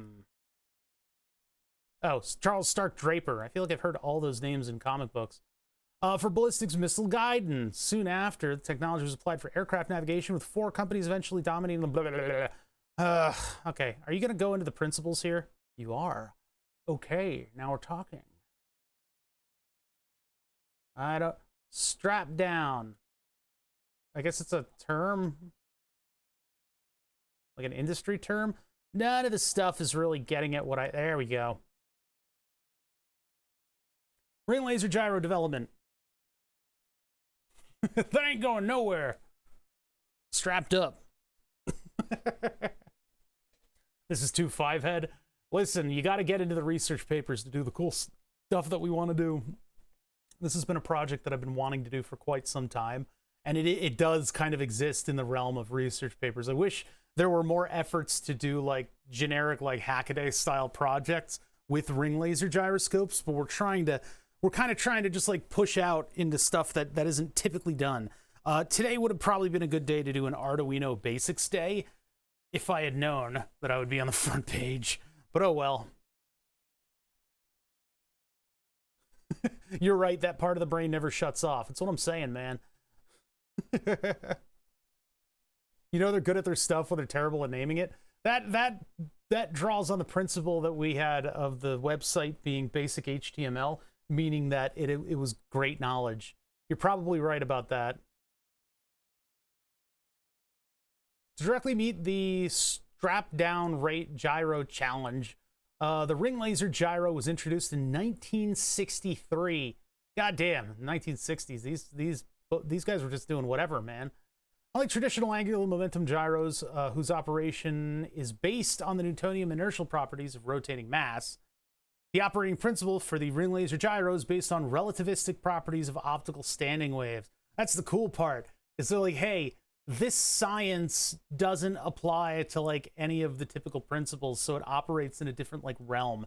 It's like talking about subspace in Star Trek. Figure 8 depicts the basic operational elements in a ring laser gyro. Closed optical cavity containing 2 independent beams, each of a single frequency of light. Now for that, what we're going to do is a 50-50 beam splitter. So we'll get like a blue laser on it because I have a bunch left over. Blue laser, put that into a cube. That splits it in 2, 50-50 beam, send it back at itself, put it into some kind of a target. I don't have enough mirrors to do that at the moment. I need to get another one of these things. This one all the way out here. The one that's obscured by the other one. This guy right here with its front surface mirror. And then we might need a third one. So I might need to get 2 of those things. I wonder what they cost these days. I don't think I'll buy it directly from Thor. Maybe I will. I could also try to 3D print something, but there might be an incredible amount of adjustment that would be supremely and utterly fucking annoying for me to do without a proper mount. So I don't know. And then we've got this bad boy that can do the micrometer adjustments. Maybe that'll come into play. Beams travel continuously between the reflective surfaces of the cavity and a closed optical path. One in clockwise, the other counterclockwise, each occupying the same physical space. The light beams are sustained by the lasing action of a helium neon gas discharge with the optical cavity. Well, sorry, within the optical cavity. So what they did is they took a helium neon laser tube and they just like made it into a triangle, I guess. One reflected through a corner prism, both recombined on the photodiode readout detectors. The corner prism is designed to produce a small angle between the recombining beams, thereby creating an optical interference fringe pattern on the photodiodes. Dear Lord, how do we pick that up? I know we can do it with an oscilloscope. That's what I saw on one of them. Each fringe equivalent to a magnified image on the standing wave within the gyro. As the cavity rotates, the fringes traverse the diodes, each fringe corresponding to half of the laser wavelength lambda for the equivalent angular rotation of the gyro. Lambda over D. That's basically what happens when any new Valve product releases from me. It's lambda over D. It's the only thing that can override. Anyway, lambda over D radians, whereas D is the average gyro width. 2 arc seconds of gyro rotation per fringe passage. Jesus Christ. Photodiode readout logic generates digital output pulses for each fringe quarter wave passage. That sentence requires an equation to unpack. Made an interferometer in a lab that I worked at in school. I might be able to help at some point. Hey, yeah, because I have no idea how that part's going to work. Digital output pulses for each fringe quarter wave passage. 2 diodes are used separated from each other by 1/4 of a photodiode sensed. What the fuck? So that the resulting diode's sinusoidal outputs are 90 degrees phase separated. This is what I saw in the oscilloscope. It actually is design. It is telling me what I'm should be seeing, but I don't know where we're gonna see that. I don't know how the fuck that. 2 diodes are used separated from each other by 1/4 of a photodiode sensed fringe. What the fuck is a fringe? So the resulting diode's sinusoidal outputs are 90 degrees phase separated. Comparison between the diode outputs determines the direction of rotation, positive or negative, depending on whether one diode output is leading or lagging the other. That's the same thing with an encoder, like an encoder on like a device, one of the ones that has just like the pulse encoders. You will get a pulse, and depending on whether your A or B is lagging or leading, that's the direction that the user is turning the knob. Yeah, so I guess on your target, you would have light spots, and you'd want a photodiode on each of the light spots, or one on a light spot and one on a dark spot. 90 degrees out of phase. Does that mean a light spot and a dark spot? I guess. And then when you spin it, that's going to change, I guess. Comparison between blah, blah, blah, blah, blah, blah, blah, blah, lagging the other. Blah, blah, blah, blah. Leading or lagging. Readout photodiodes are there. This is like the magic stuff. I don't know about that. Corner prism. I don't have one of those. Dielectric mirror substrate. What does it even mean? What is that? What the hell is that? And then we've got path length control piezoelectric. What the? Power detector over there. And then the helium neon goes in both directions. So, I mean, basically what we'd want to do is our diode laser would be coming in. And here. I mean, I'm not going to be able to build this today. I need to find these optics, and they're kind of weird.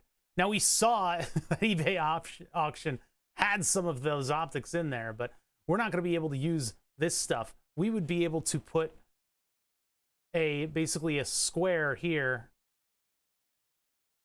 and then our laser diode would come in here. No, that's wrong. No. Oh yeah, that's right. I can't control Z in this one. Just do that.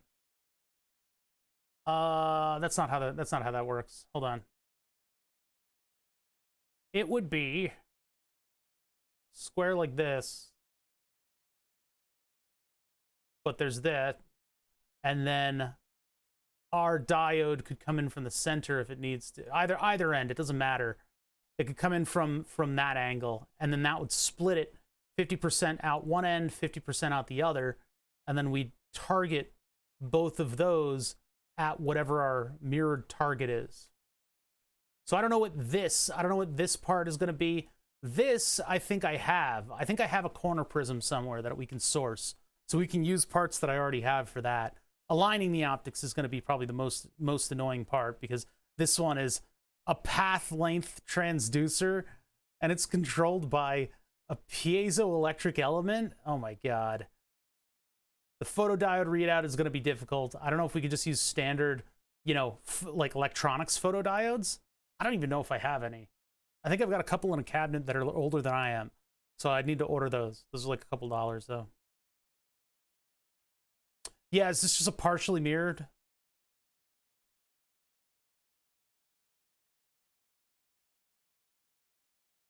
Oh God. Blech. Blech.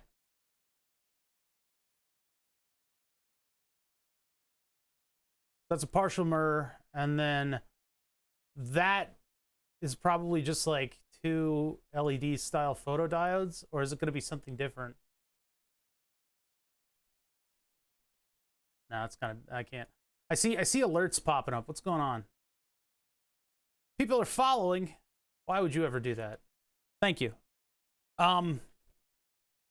So these would be the two. Problem is the two different mirror mounts that I have. I mean, would it be better to put the mirror that has, it would be better to put the cube in? No, not really. Hold on. I'm just thinking about adjustment on this thing. I mean, if I put the partial mirror on the really sensitive XY on the micrometer adjustment, it's not going to really give us any. Well, maybe we do need that. Maybe the corner prism needs to be on the micrometer. I'm not sure. That's so weird that you put one beam through a corner prism and it goes a little further than the other one. And the reason behind that is so that you get a proper diffraction pattern reflected. This is going to be cool. I'm actually kind of excited for this. So what do I need to source? I need to source one more mirror mount. I need a partially mirrored surface. That probably a good one. I probably have a corner prism somewhere. I need a mount for the laser diode, not a professional one. We can probably 3D print that. And one more mirror carrier. And then I think we can just wang jangle this thing onto the bench and it might be okay. What is all this? Contained in gas tubes, inserted in the optical beam path, reflecting mirrors of the beam, calculated mounted externally. Separating the plasma from direct mirror contact, eliminated the potential for long-term mirror dielectric coating degradation. Jesus Christ. This is how they're miniaturizing within 1960s technology. I think I need to read all of this on my own, because this is some shit. This is some crazy shit. But I'll probably learn a lot about what I want to do with this. I mean, I wanted this thing to be a very simple optical bench project. I know I needed more parts in order to make it happen. So we have an idea of the parts we need to make a minimalistic design, doing the triangle instead of the square, and we can probably get everything together for that. That van, yeah, the van was very, look at this thing. I think I've perused this paper before. I got some reading ahead of me. We're gonna do, I think I want to do my summer car tomorrow. So for those of you that have stuck around, thank you. This is not the most exciting day in the world. We got to handle and look at a bunch of really crazy laser stuff, right? That was here on my bench. But other than that, I mean, we planned a little bit. I didn't get to keyboards today because that would have been programming and it would have been like streamer poison for me to do anything with. Same models in the movie Stripes.